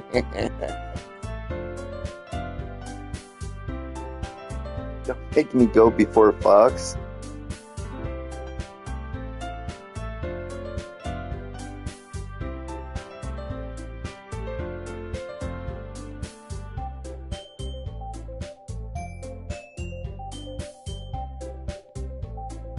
I recite my poem. Since I'm not exactly confident in my own writing, it's hard to put energy into it.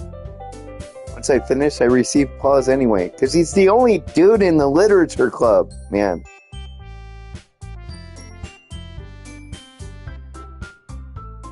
What about the lack of confidence in your writing? It's something that'll improve over time now. Yeah, maybe. Alright then. Now we're Nitsuki's poem.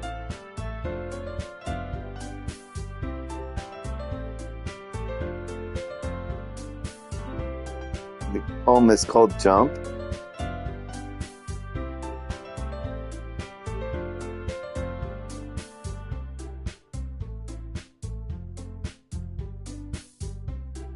bounce up and down as if life is giving life to. Don't get too excited. I'm excited, yo.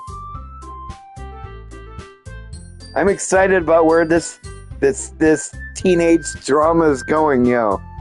I helped fix her blouse, which was the most exciting action I've seen so far.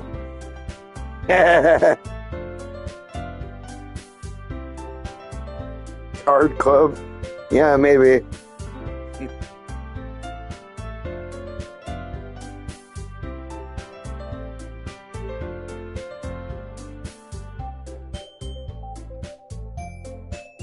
They're like all like supportive of her poem.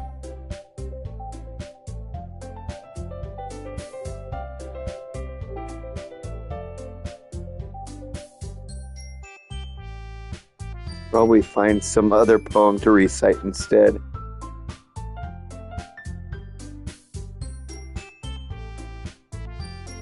She's like, it makes me really happy.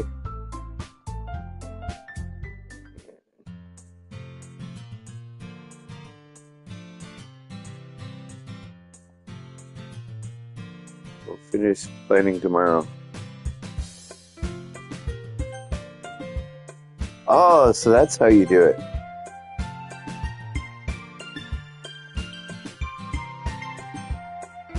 I wondered about that.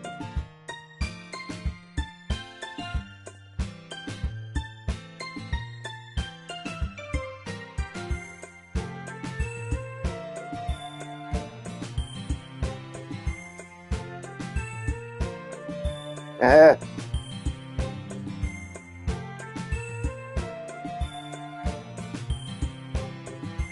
Ah, they're all jealous that I go home, walking home with Sayori, and they're like, they all want to go home with me, if you know what I'm saying.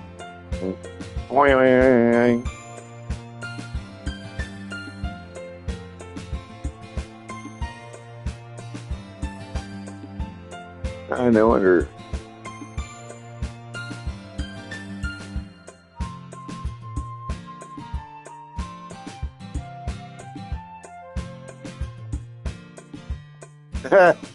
If Yuri wanted to go home with me, I would walk home with Yuri.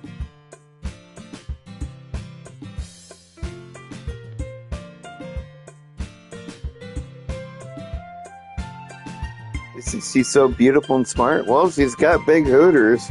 I mean,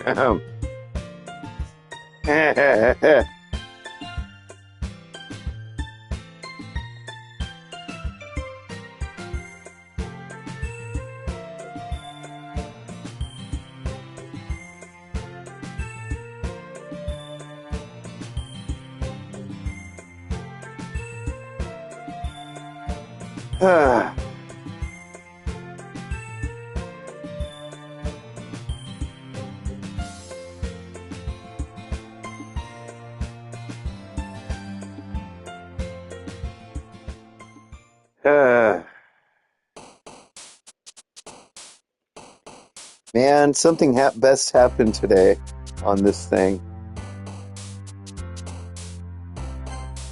Cage. Childhood.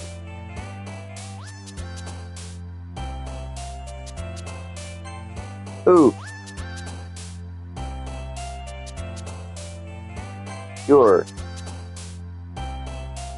Unrestrained. Pleasure.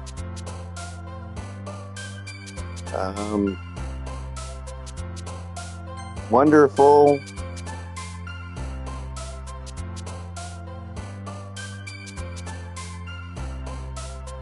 Lipstick. Lollipop. Anime. Candy. Uncontrollable. Party.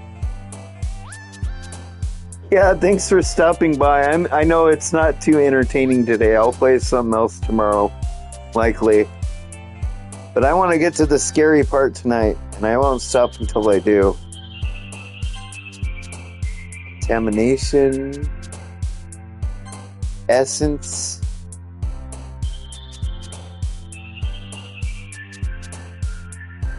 jump,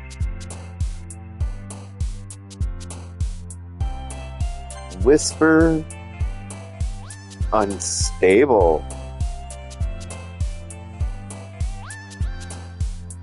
disoriented, melancholy.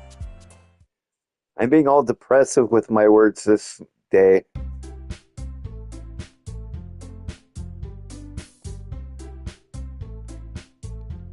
Monica likes the piano.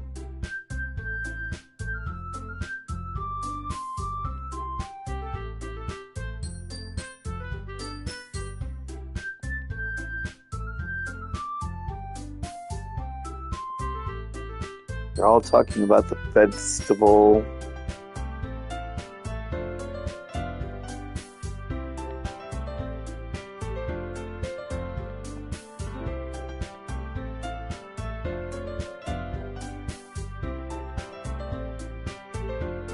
You don't like squid?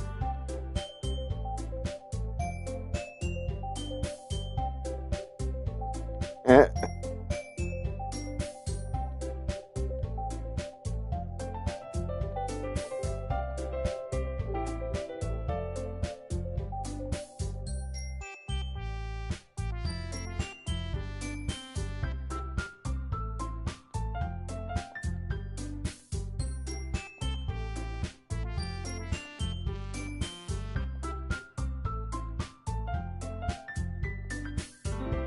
Sayori isn't talking to me for once.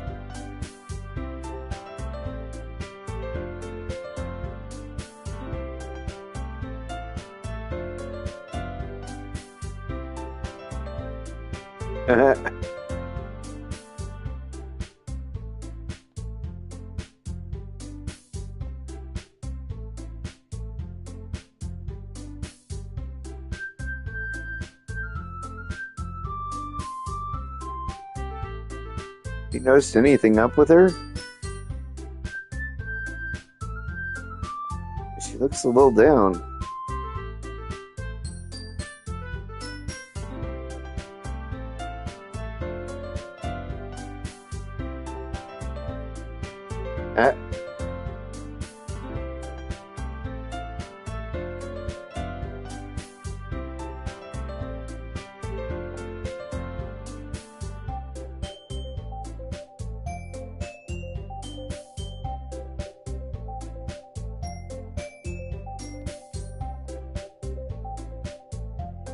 Sayori just wants to be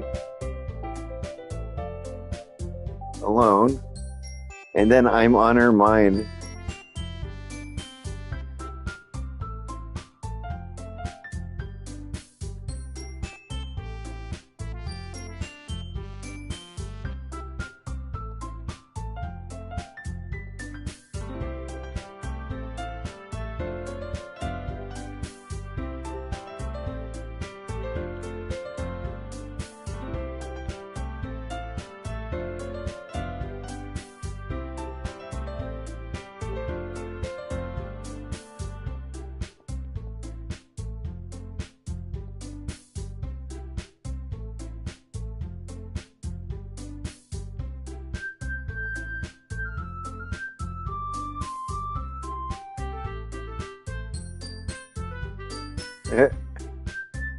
She's jelly.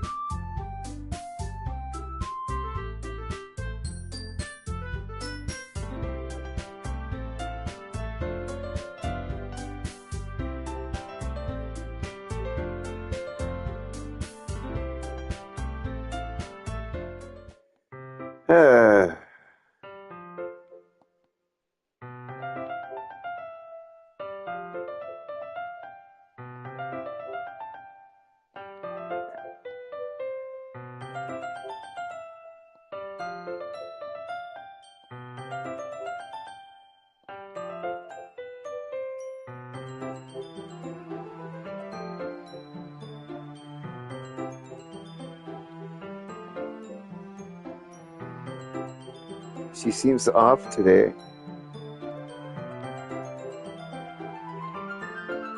It's romantic.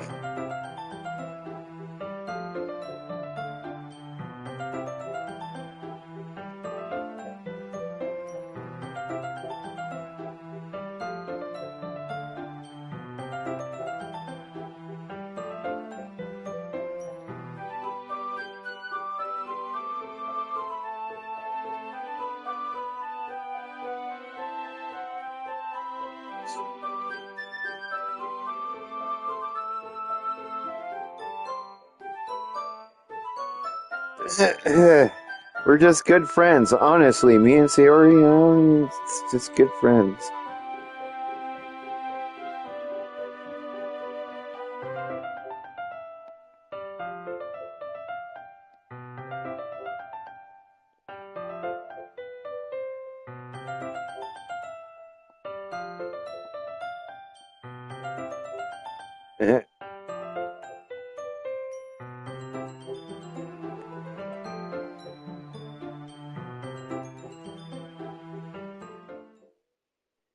Man, this day never ends.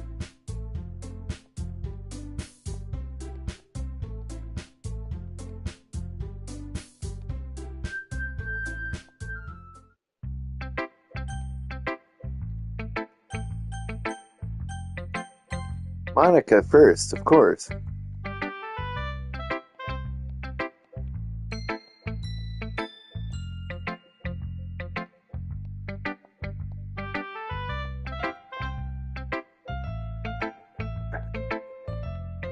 She likes it. It's a lot cuter than I expected. Wow.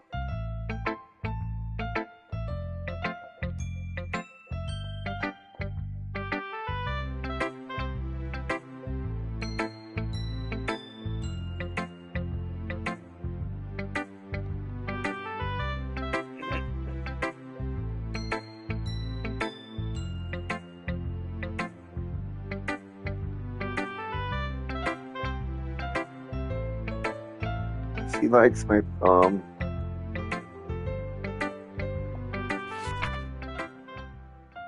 The lady who knows everything, an old tale. Is the lady who wanders earth. The lady who knows everything. Beautiful lady who found every answer, all meaning, all purpose, and all that was ever sought. And here I am, a feather. Lost adrift the sky, a victim of the currents of the wind. Day after day I search with little hope, knowing legends don't exist. But when all else has failed me, and all others have turned away, the legend is all that remains, the last dim star gleaming in the twilight sky.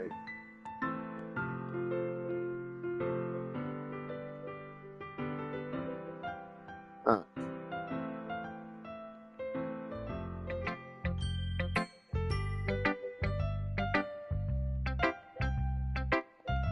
She's very philosophical.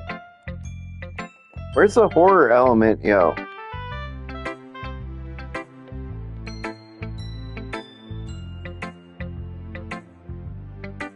Humans aren't two-dimensional creatures, she says. I think you know that better than anyone. You mean one-dimensional? Yeah, that. Anyway. Are you too shy to share your writing because you're afraid it's not that good? It'd be really disheartening to get a lukewarm response to something you put so much into. You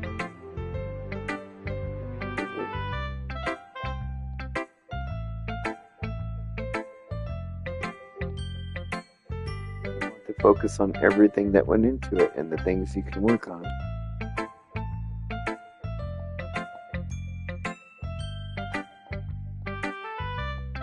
Okay.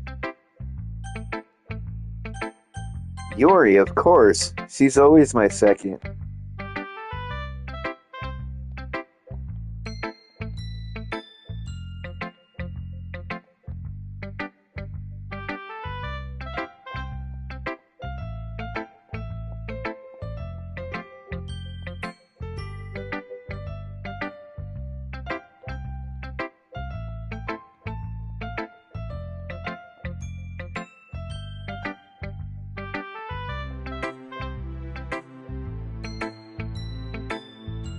And her opinions are just her opinions, as always.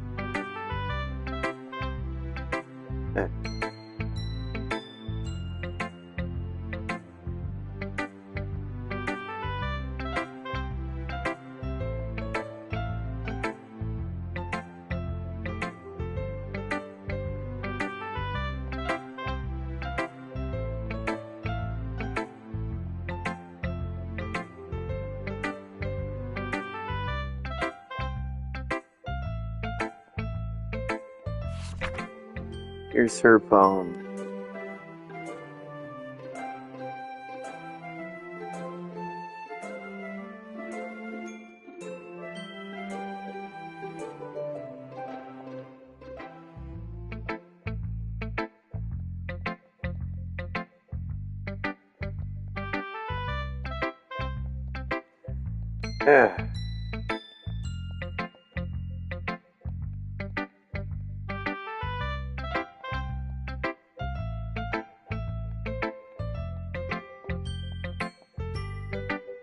Okay.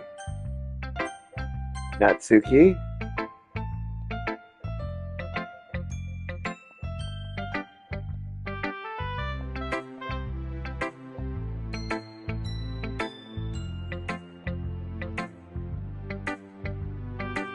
She wants her opinion to be the only one I consider.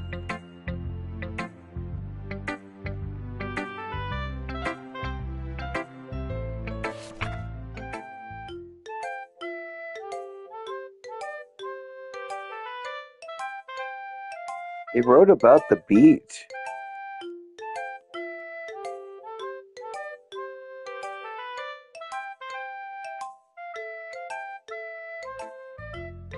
Weird.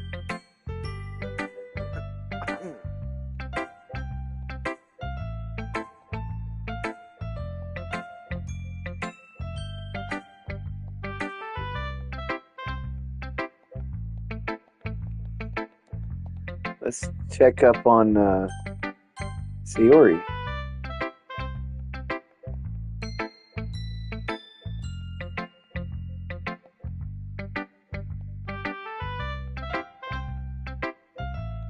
I didn't write it for Natsuki.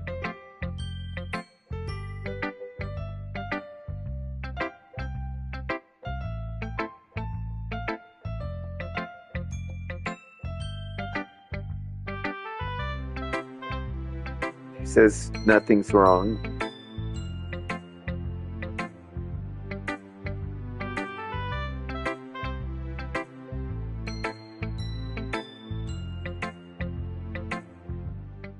She left without me.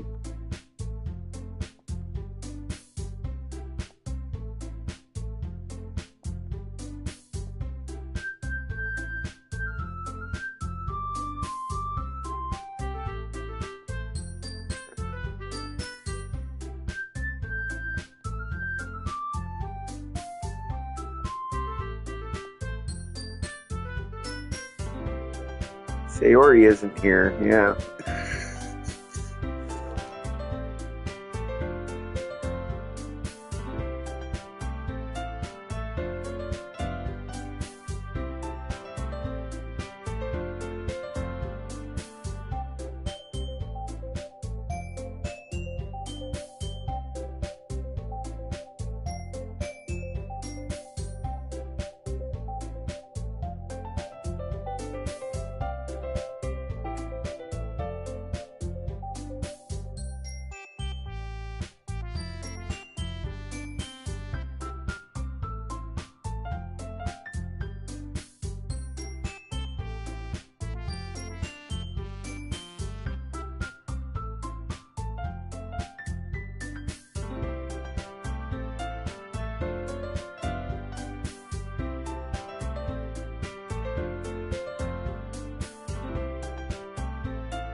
Ooh, who should I spend the weekend with?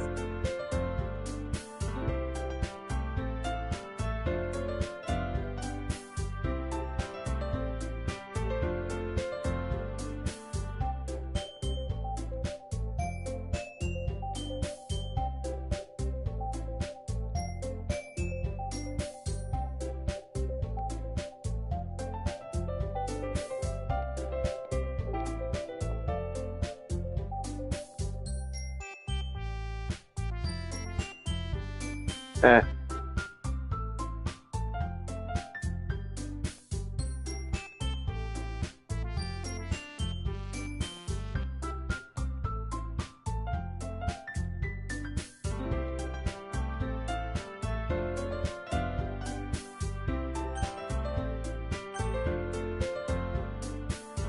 Yuri, of course.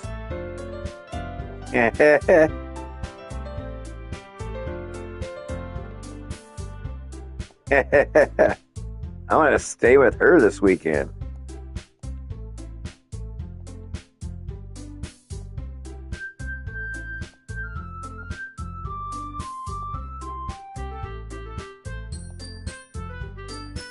Eh,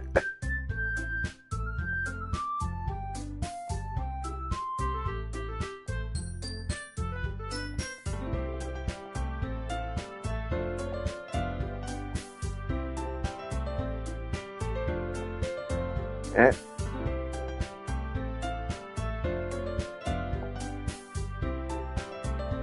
eh,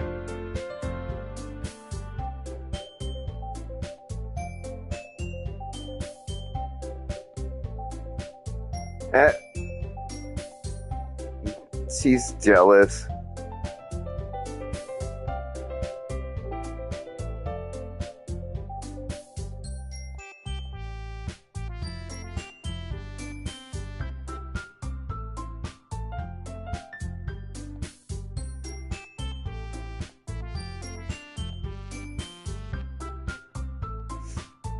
Eh,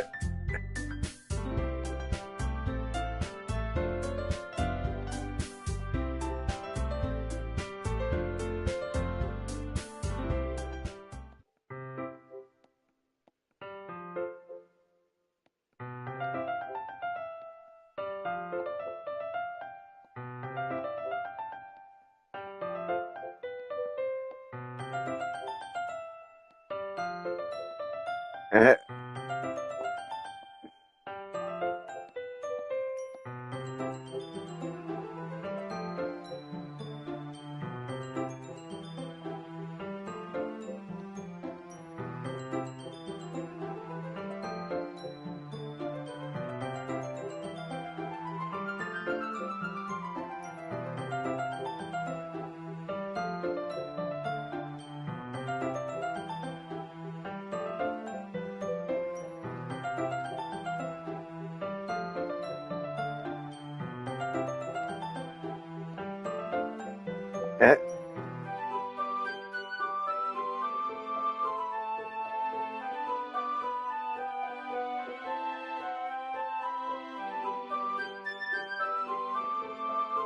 eh, eh. Yeah.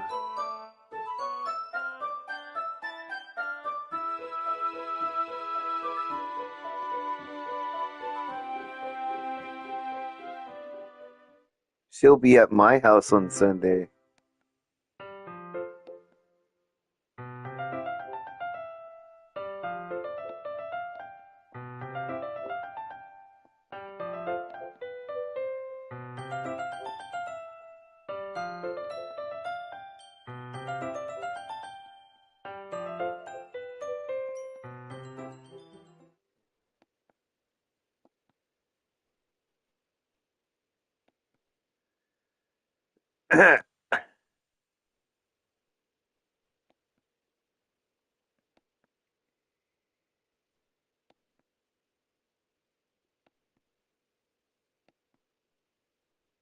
She is.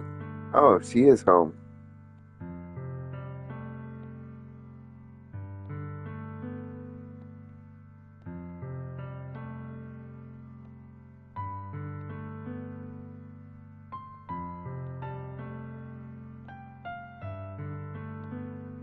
Eh,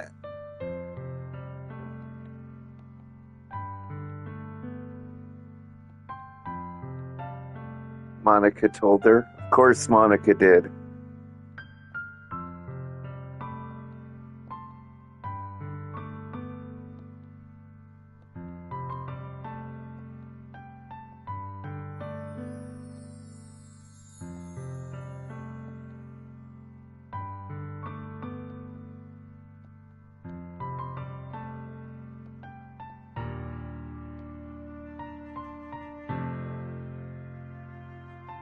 Oh no, she's blaming herself.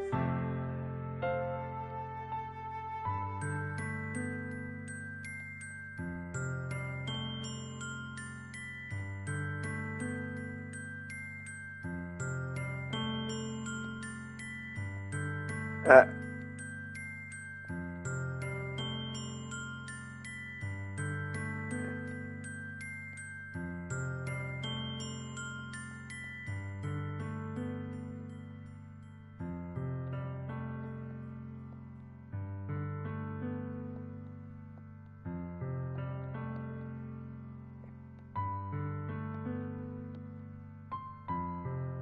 she's got depression her whole life.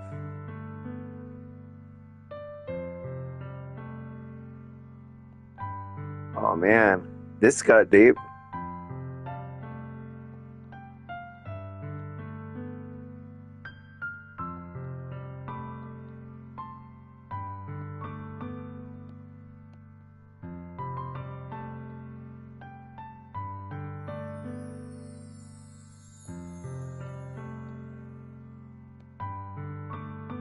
Yeah, why haven't you told us why you're so depressed, yo?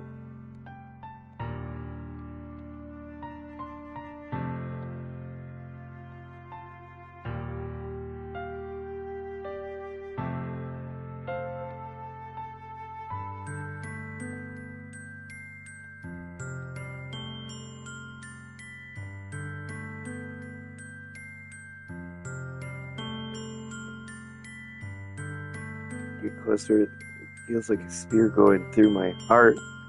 Poor Sayori.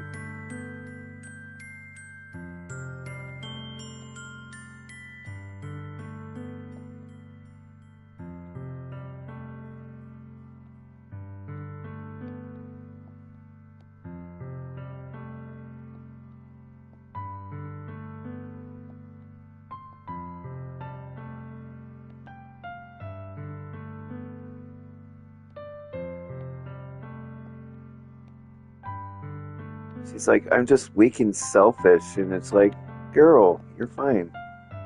You're over enthusiastic, but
eh.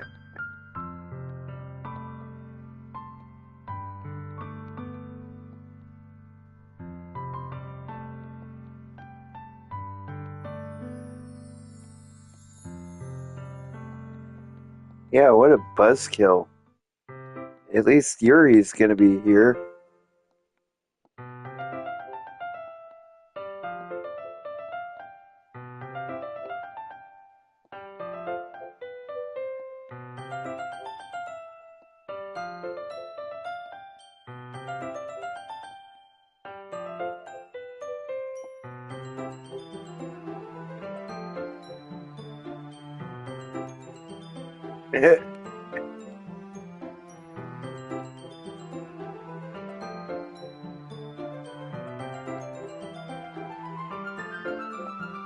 Nothing creepy's happening yet.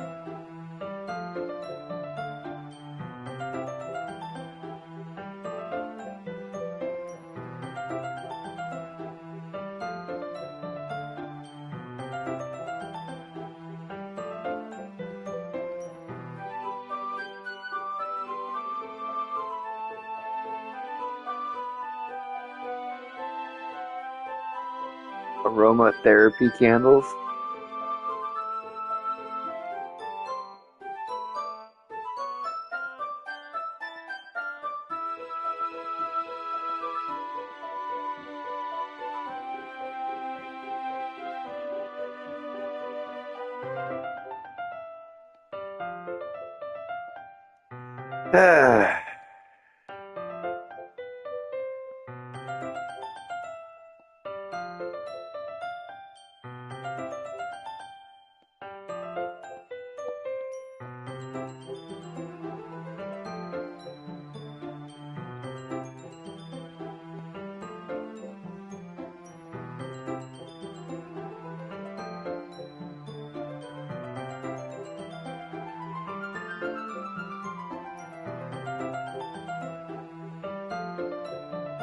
Wow. Okay.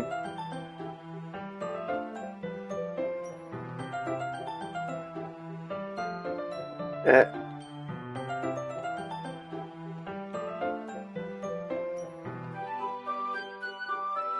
okay, some origami.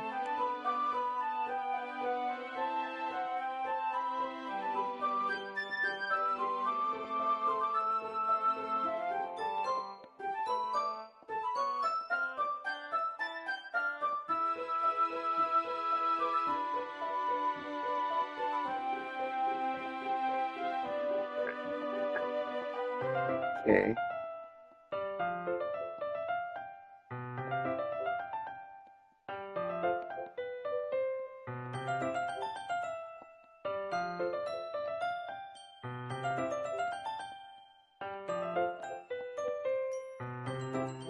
She's into knives. Oh boy.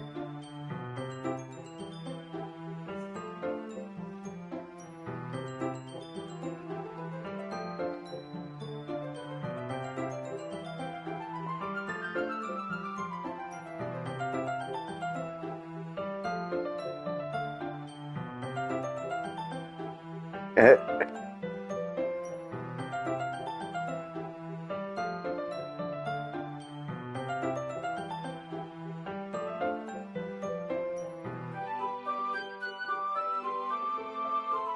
uh, it's super sharp.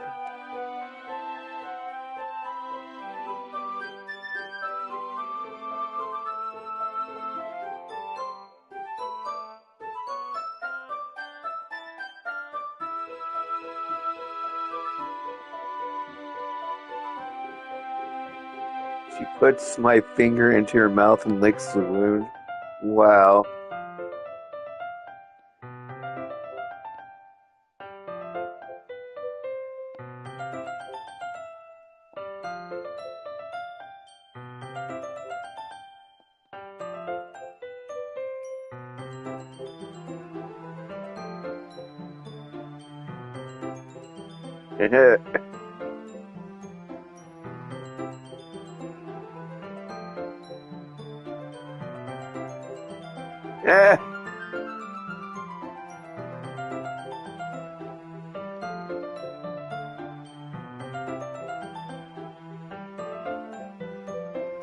It's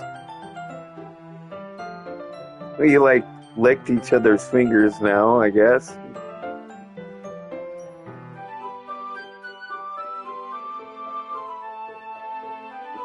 Mm.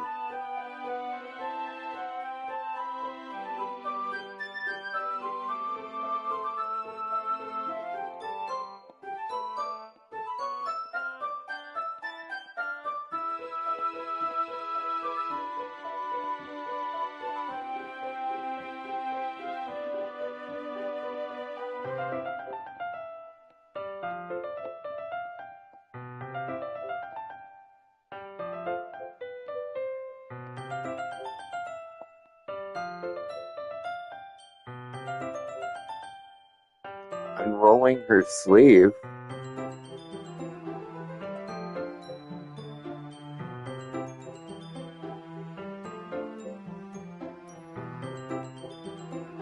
Is she cutting herself?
Oh, she's so cute.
Sayori just randomly shows up.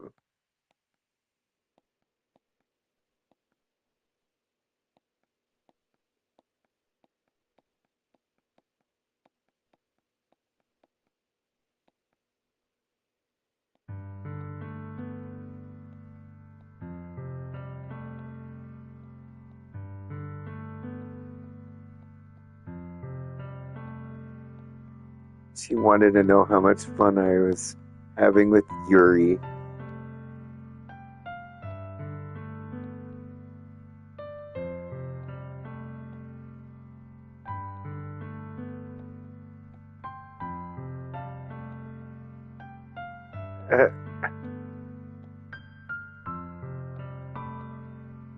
Monica's right before.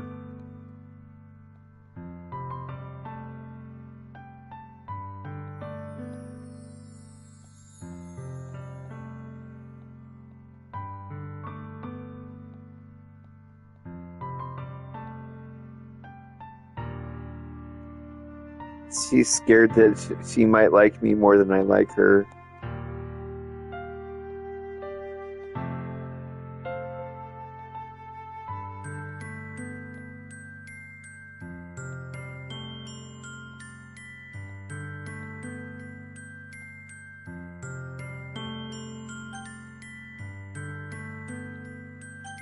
You'll always be my dearest friend.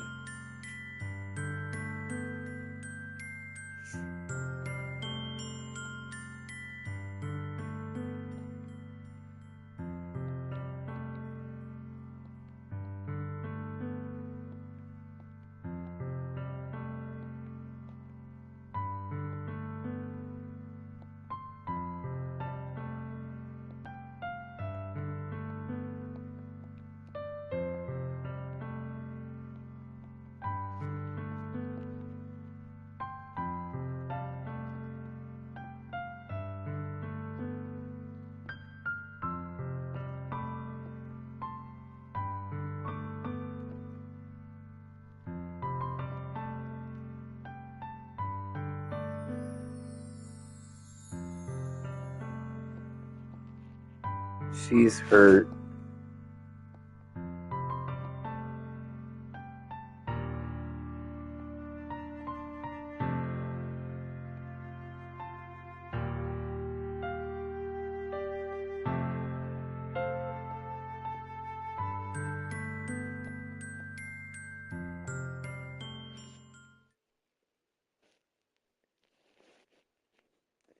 All right, you guys. We're on the day of the festival, and I think that I'm gonna call it good here for now. I mean, eventually you know,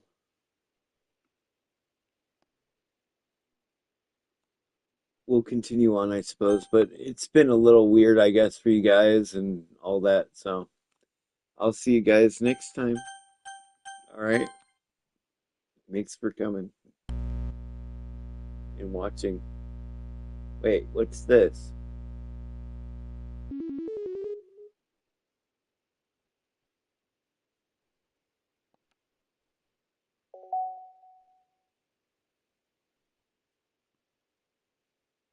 There's side stories?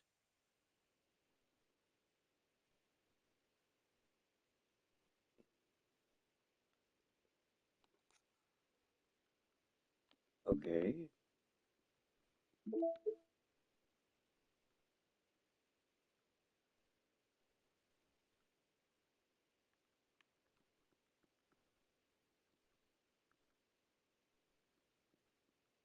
Oh, there's every single poem.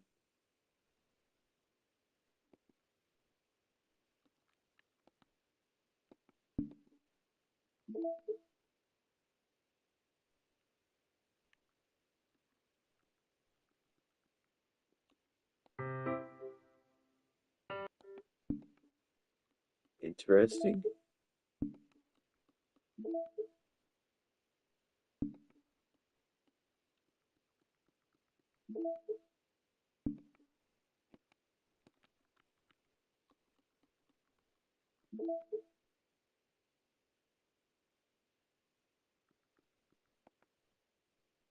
Uh, Happy Thoughts?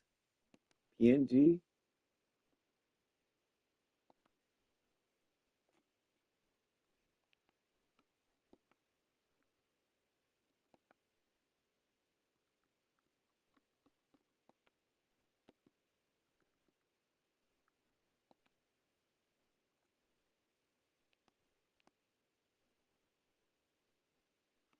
Huh.